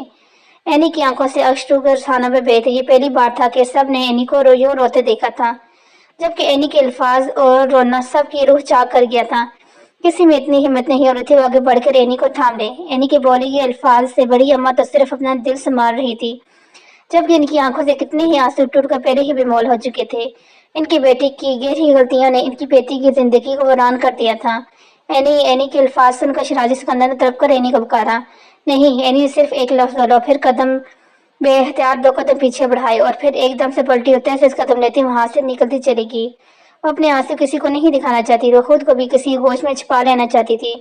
وہ خود کو کمزور ثابت نہیں کر سکتی تھی، مگر وہ کمزور ہو چکی تھی۔ اینی نے باہر نکل کر گاڑی کا دروازہ کھولنا چاہا، مگر اس لحاظ سے ایک دم کانپے اور ہاتھ میں پکڑی گاڑی کی چابیاں بے اختیار زمین پر بوس ہوئی تھی۔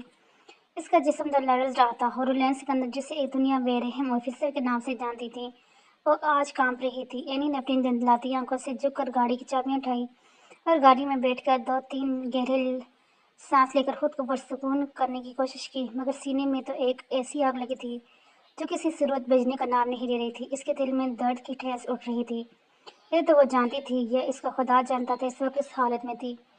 اینی کے نکلتے شیرازی سکندر وہیں پاس پڑے صوفے پر ڈر سے گئے۔ بڑی اماں ارحم کا سہارے لیتے ہوئے شیرازی سکندر کے قریب آئی اور صوفے پر ان کے قریب ہی بیٹھ کر اس کے کندھے پر ہاتھ رکھا۔ یہ مجھے کیا ہو گیا ماں؟ میں نے کیا کر دیا؟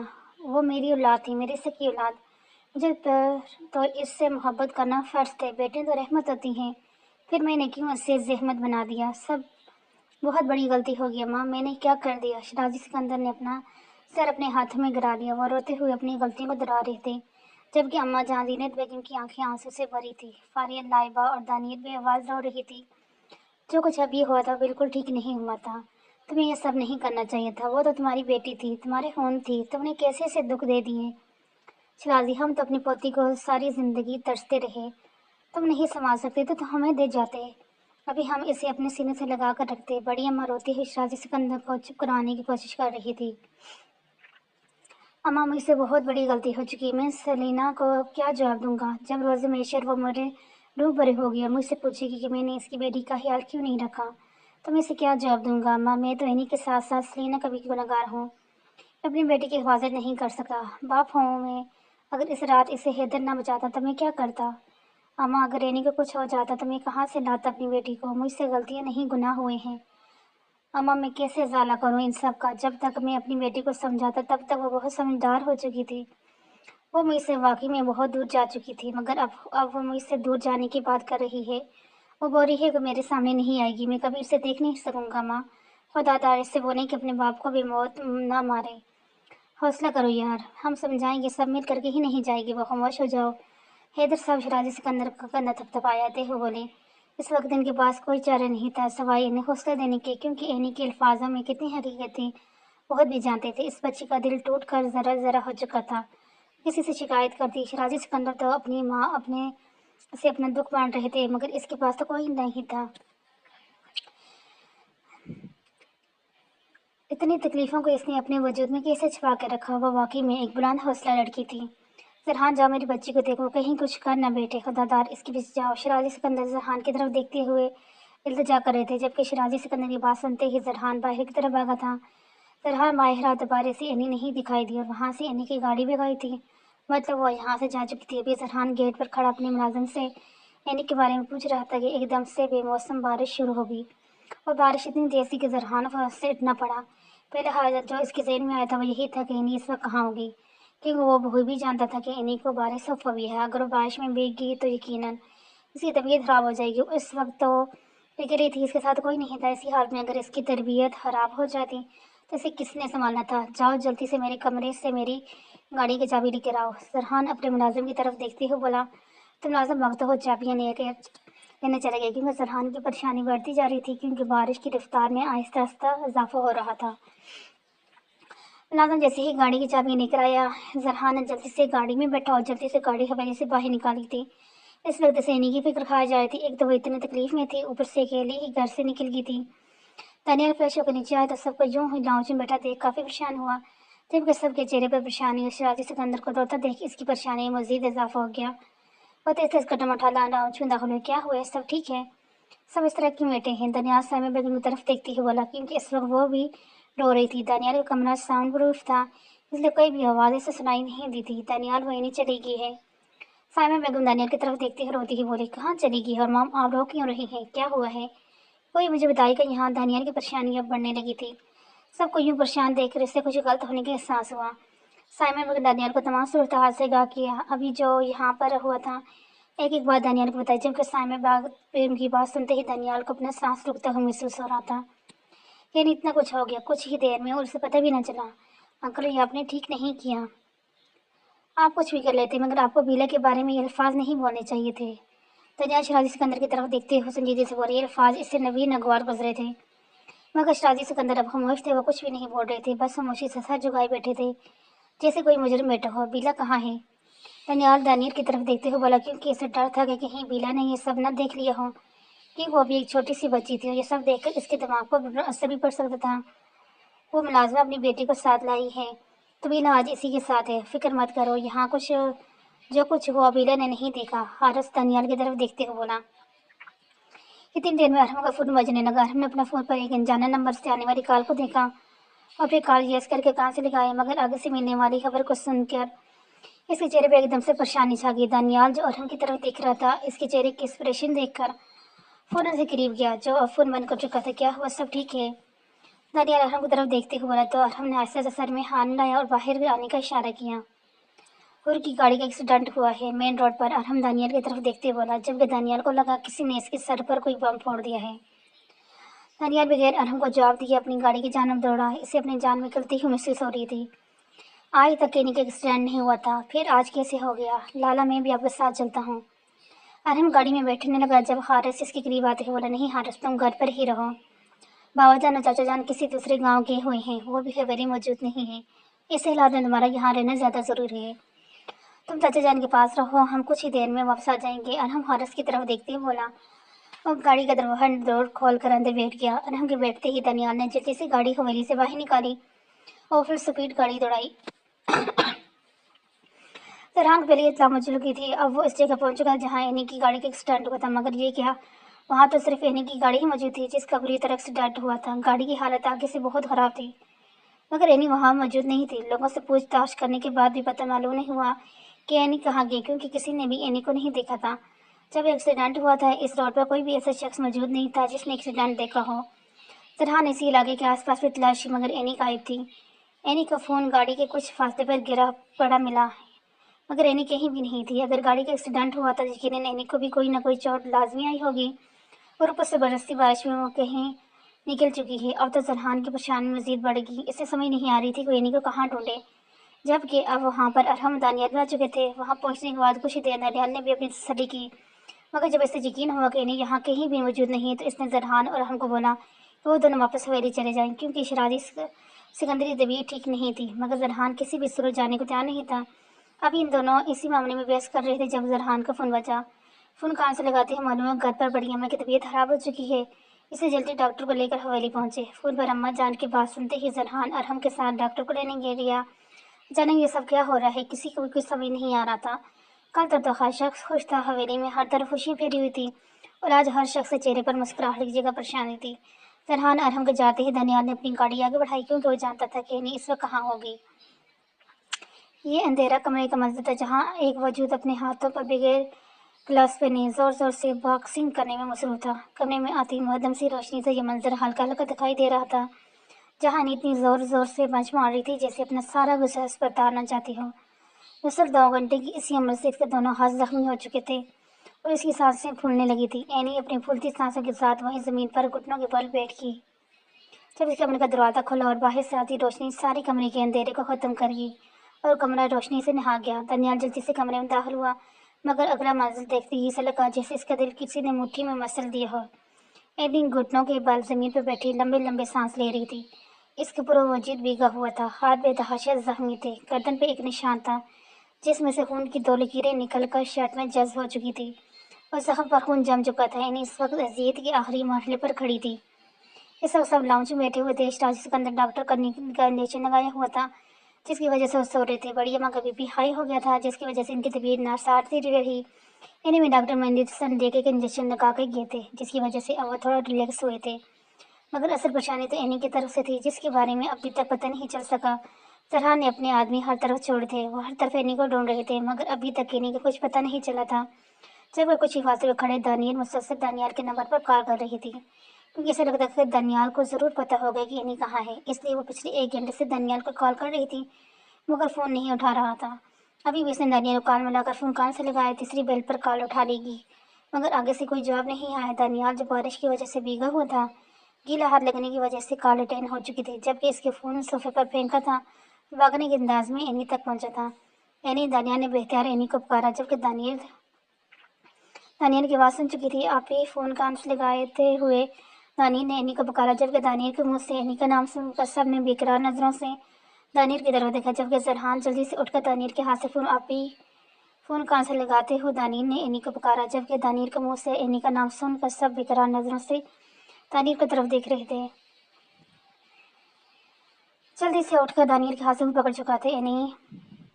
दानियाल ने एनी के सामने होते एनी ने अपनी बंद हुई आंखें खोलकर सामने बैठे दानियाल की तरफ देखा, तो इसकी आंखों में पर नजर पड़ते ही दानियाल तड़प ही उठा। इसकी आंखें सूजी हुई थी जैसे बेतहाशा रोई हो, उससे अंगार बनी हुई थी जैसे अगले ही लम्हे आंखों से खून बहने लगा। एनी उठो यहाँ से, वे तुम्हारे हाथों पर क्या हुआ है, क्या किया है तुमने?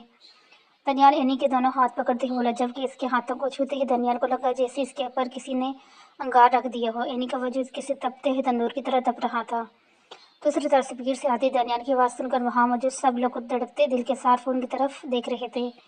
दानी जाओ यहाँ से, एनी की आवाज़ बहुत लड़की थी, उसकी आवाज़ लड़खड़ा रही थी। नहीं, मैं कहीं नहीं जाऊँगा, तुम उठो यहाँ से। एनी की हालत देखते हुए न चाहते हुए भी दानियाल का लहजा लड़खड़ाया था।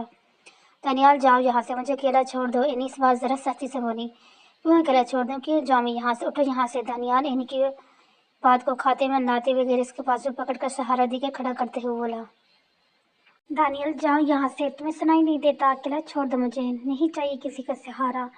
एनी दानियल के बाजू झटकती हुई चाहिए, ठीक है मत लो सहारा, मगर ये यहाँ से हरगिज नहीं जाऊँगा। दानियल एनी को सोफे पर बैठाते हुए संजीदगी से बोला, वो किसी भी सूरत यहाँ से नहीं जाना चाहता था।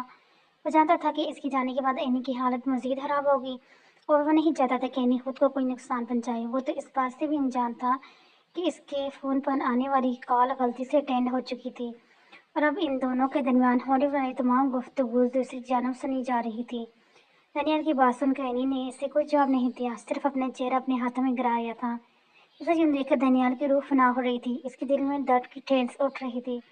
एनी दानियाल ने इसके करीब बैठते ही इसके कंधे पर हाथ रखकर अपनी जान मतवजह किया। मैंने कहा ना कि मुझे ये रिश्ते कमजोर कर देंगे, तो देखो मैंने इंकशाफ हकीकत साबित हुआ, इन रिश्तों ने मुझे कमजोर कर दिया।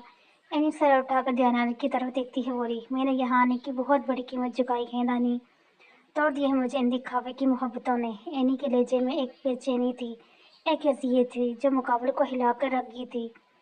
मेरी सबसे बड़ी गलती यहाँ पर आना, मुझसे बहुत बड़ी गलती हुई है दानी।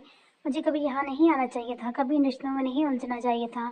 मैंने खुद के साथ बहुत नाइंसाफ़ी कर दी। अगर मेरे बाप के लिए मैं अहमियत नहीं रखती थी, तो मैंने अपनी अहमियत भी अपनी नज़रों में नहीं बनाई। खुद को खुद ही बेमोल कर दिया इन खुद गर्ज रिश्तों के हवाले करके। एनी की आंखों से आंसू टूटकर इसके हाथों पर गिर रहे थे। खुद आधार हौसला करो, तुम क्यों बिखर रही हो? तुम कोई आम लड़की नहीं हो, संभालो खुद को। दानियाल इसके कंधे पर हाथ रखते हुए इसे वापस इसी हालत में बदलना चाहा, मगर अब कहाँ वो इन्हीं को बता सकता था। वो तो एजियत के आखिरी मरहले पर खड़ी थी। मैं बिखर नहीं रही दानियाल, मैं बिखर चुकी हूँ। मुझे तोड़ दिया गया है किसी ने, मेरे सके बाप ने। एनी की आवाज़ अब बहुत मुश्किल से निकल रही थी, जबकि इसकी अजियत, इसकी तकलीफ और दे अल्फाज सुनना बाकी सबके लिए मुहाल हो गया। इसलिए जहां ने फोन स्पीकर से हटाकर कान से लगा लिया। वो नहीं चाहता था कि मजीद एनी के दर्द भरे अल्फाज कोई और सुने, क्योंकि फारिया, लाइबा और दानी तो आगे ही बहुत छोटे दिल की मानक थी, और ये सब देखने के बाद, सुनने के बाद वो बहुत रो रही थी। फारिया को, अरहम, लाइबा को, हारिस, तानीर को साइमा बेगम संभाल रही थी। क्या आज मेरी ज़िंदगी माँ जिंदा होती तो मैं यूँ तनहा होती? मेरी माँ तो मुझे खुद से जुदा ना करती, वो तो कभी मुझ पर यह जुल्म ना होने देती, मगर मेरी किस्मत ही खोटी निकली। बचपन से अब तक मेरी किस्मत एक भी सितारा नहीं चमका था। शायद मेरी इस दुनिया में कोई जगह थे ही नहीं, ना ही किसी के दिलों में मैं, ना ही किसी की मोहब्बतों में। यानी इस वक्त अजीत से बोल रही थी, जिस अजीत को बर्दाश्त करना दानियाल की बर्दाश्त से बिल्कुल बाहर था। जबकि दूसरी जानब जरहान बहुत मुश्किल से खुद पर जब्त किए हुए था। जरहान ने यूं ही फ़ोन कान से लगाए अपने कदम अपने कमरे की जानब बढ़ाए और लाउंज से निकल गया। एनी बस कर दो, कुछ नहीं हुआ, क्यों इस तरह बोल रही हो? दानियाल एनी के दोनों हाथ अपने हाथों में थामते हुए बोला, जबकि एनी आज इसके हाथों से फिसलती जा रही थी। वह एनी को जितना काबू करने की कोशिश कर रहा था, एनी इतनी ही बेकाबू हो रही थी। सब कुछ ठीक हो जाएगा, तुम नहीं रहना चाहती ना यहाँ, तो हम यहाँ से नहीं रहेंगे। हम बिलो को साथ लेकर यहाँ से चले जाएंगे, मगर खुद को तकलीफ मत दो। दानियाल एनी को रिलैक्स करने की भरपूर कोशिश कर रहा था, जबकि एनी बिल्कुल खामोश थी और इसकी खामोशी दानियाल को डरा रही थी। सरहान अपने कमरे में बैठा एनी की तरफ से मुकम्मल खामोशी को सुन रहा था। दानियाल, बहुत देर गुजरने के बाद एनी ने दानियाल को धीमी आवाज़ में पुकारा, तो दया ने फौरी इसकी तरफ मुतवज्जह हुआ। तुम मेरी बीरा का ख्याल रखोगे? एनी नज़र उठाकर दानियाल की तरफ देखते हुए बोली, जबकि एनी के इस सवाल को समझ नहीं सका। हाँ, मैं बीला का ख्याल रखूंगा, बल्कि हम सब बीला का ख्याल रखेंगे, दानियाल से यकीन दिलाते हुए बोला। नहीं, तुम बताओ, तुम मेरी बीला का ख्याल रखोगे? एनी के इस जवाब को रद्द करते हुए दोबारा ही सवाल पूछा। मेरी बीला बहुत छोटी है दानियाल, तुम जानते हो ना, इस दुनिया में इसका कोई नहीं है। तुम इसे कभी खुद से जुदा नहीं करना, कभी इससे इस जालिम दुनिया के लिए मत छोड़ना। मेरी बीला को अपनी आगोश में छिपा लेना, इसे कभी गर्म धूप भी ना लगने देना। वो बहुत मासूम है, इसे कभी दुनिया की हकीकतें ना देखने देना। दुनिया के फ़रेबों से हमेशा दूर रखना। मेरी बीला का हमेशा ख्याल रखना दानियाल, इसे यहाँ से बहुत दूर ले जाना। बीला सिर्फ बोल ही नहीं रही थी एनी, बल्कि इसकी ये बातें दूसरी जानब जरहान का दिल दहला गई थी। तुम ऐसा क्यों बोल रही हो एनी? बीला तुम्हारी बेटी है, हमेशा तुम्हारे पास रहेगी। दानियाल को एनी की बातों से खौफ आ रहा था, न चाहते हुए भी इसका लहजा लड़खड़ा गया। नहीं, वो मेरे पास नहीं रहेगी, इसे तुम्हें संभालना होगा। तुम इसके बाप का प्यार देना, इसके सर पर बाप बनकर शफकत से हाथ रखना, इसे बाप की मोहब्बत से महरूम ना करना। वो कभी वो मेरा पूछे तो इसे कुछ मत बताना, इसके दिमाग से मेरा नक्शा मिटा देना। बोलते हुए एनी की आवाज़ काफ़ी धीमी हो गई थी, मगर इसकी आवाज़ में घुलते हुए आंसू जरहान इतने दूर बैठे महसूस कर रहा था, जबकि दानियाल तो इसकी बात सुनकर ही तड़प उठा था। वो बीला के दिमाग से अपना नक्श मिटाने की बात कर रही थी, जिस पट्टी में इसकी जान बसती थी। वो चाहती थी वो बच्ची इसे भूल जाए। ऐसा क्यों कह रही हो नहीं? बीरा तुम्हारी बेटी है, तुम कभी नहीं भूल सकती। वो तुम हमेशा इसके पास रहोगी। हम सब एक साथ रहेंगे, हम सब मिलकर बीला के ख्याल रखेंगे। नहीं, तुम बताओ, मेरी बीला का ख्याल रखोगे ना? एनी आंखों में इल्तिजा आंसू लिए दानियाल की तरफ देखती हुई बोली, وہ میں رکھوں گا۔ دانیال کو اینی کی باتوں سے خوف محسوس ہو رہا تھا، اس لیے اس نے حامی بننا ہی مناسب سمجھی، کیونکہ وہ مسلسل ایک ہی بات دہرا رہی تھی۔ اور یہاں سے آگے کیا ہوگا وہ دیکھیں گے ہم اپنی لاسٹ ایپیسوڈ کے اندر۔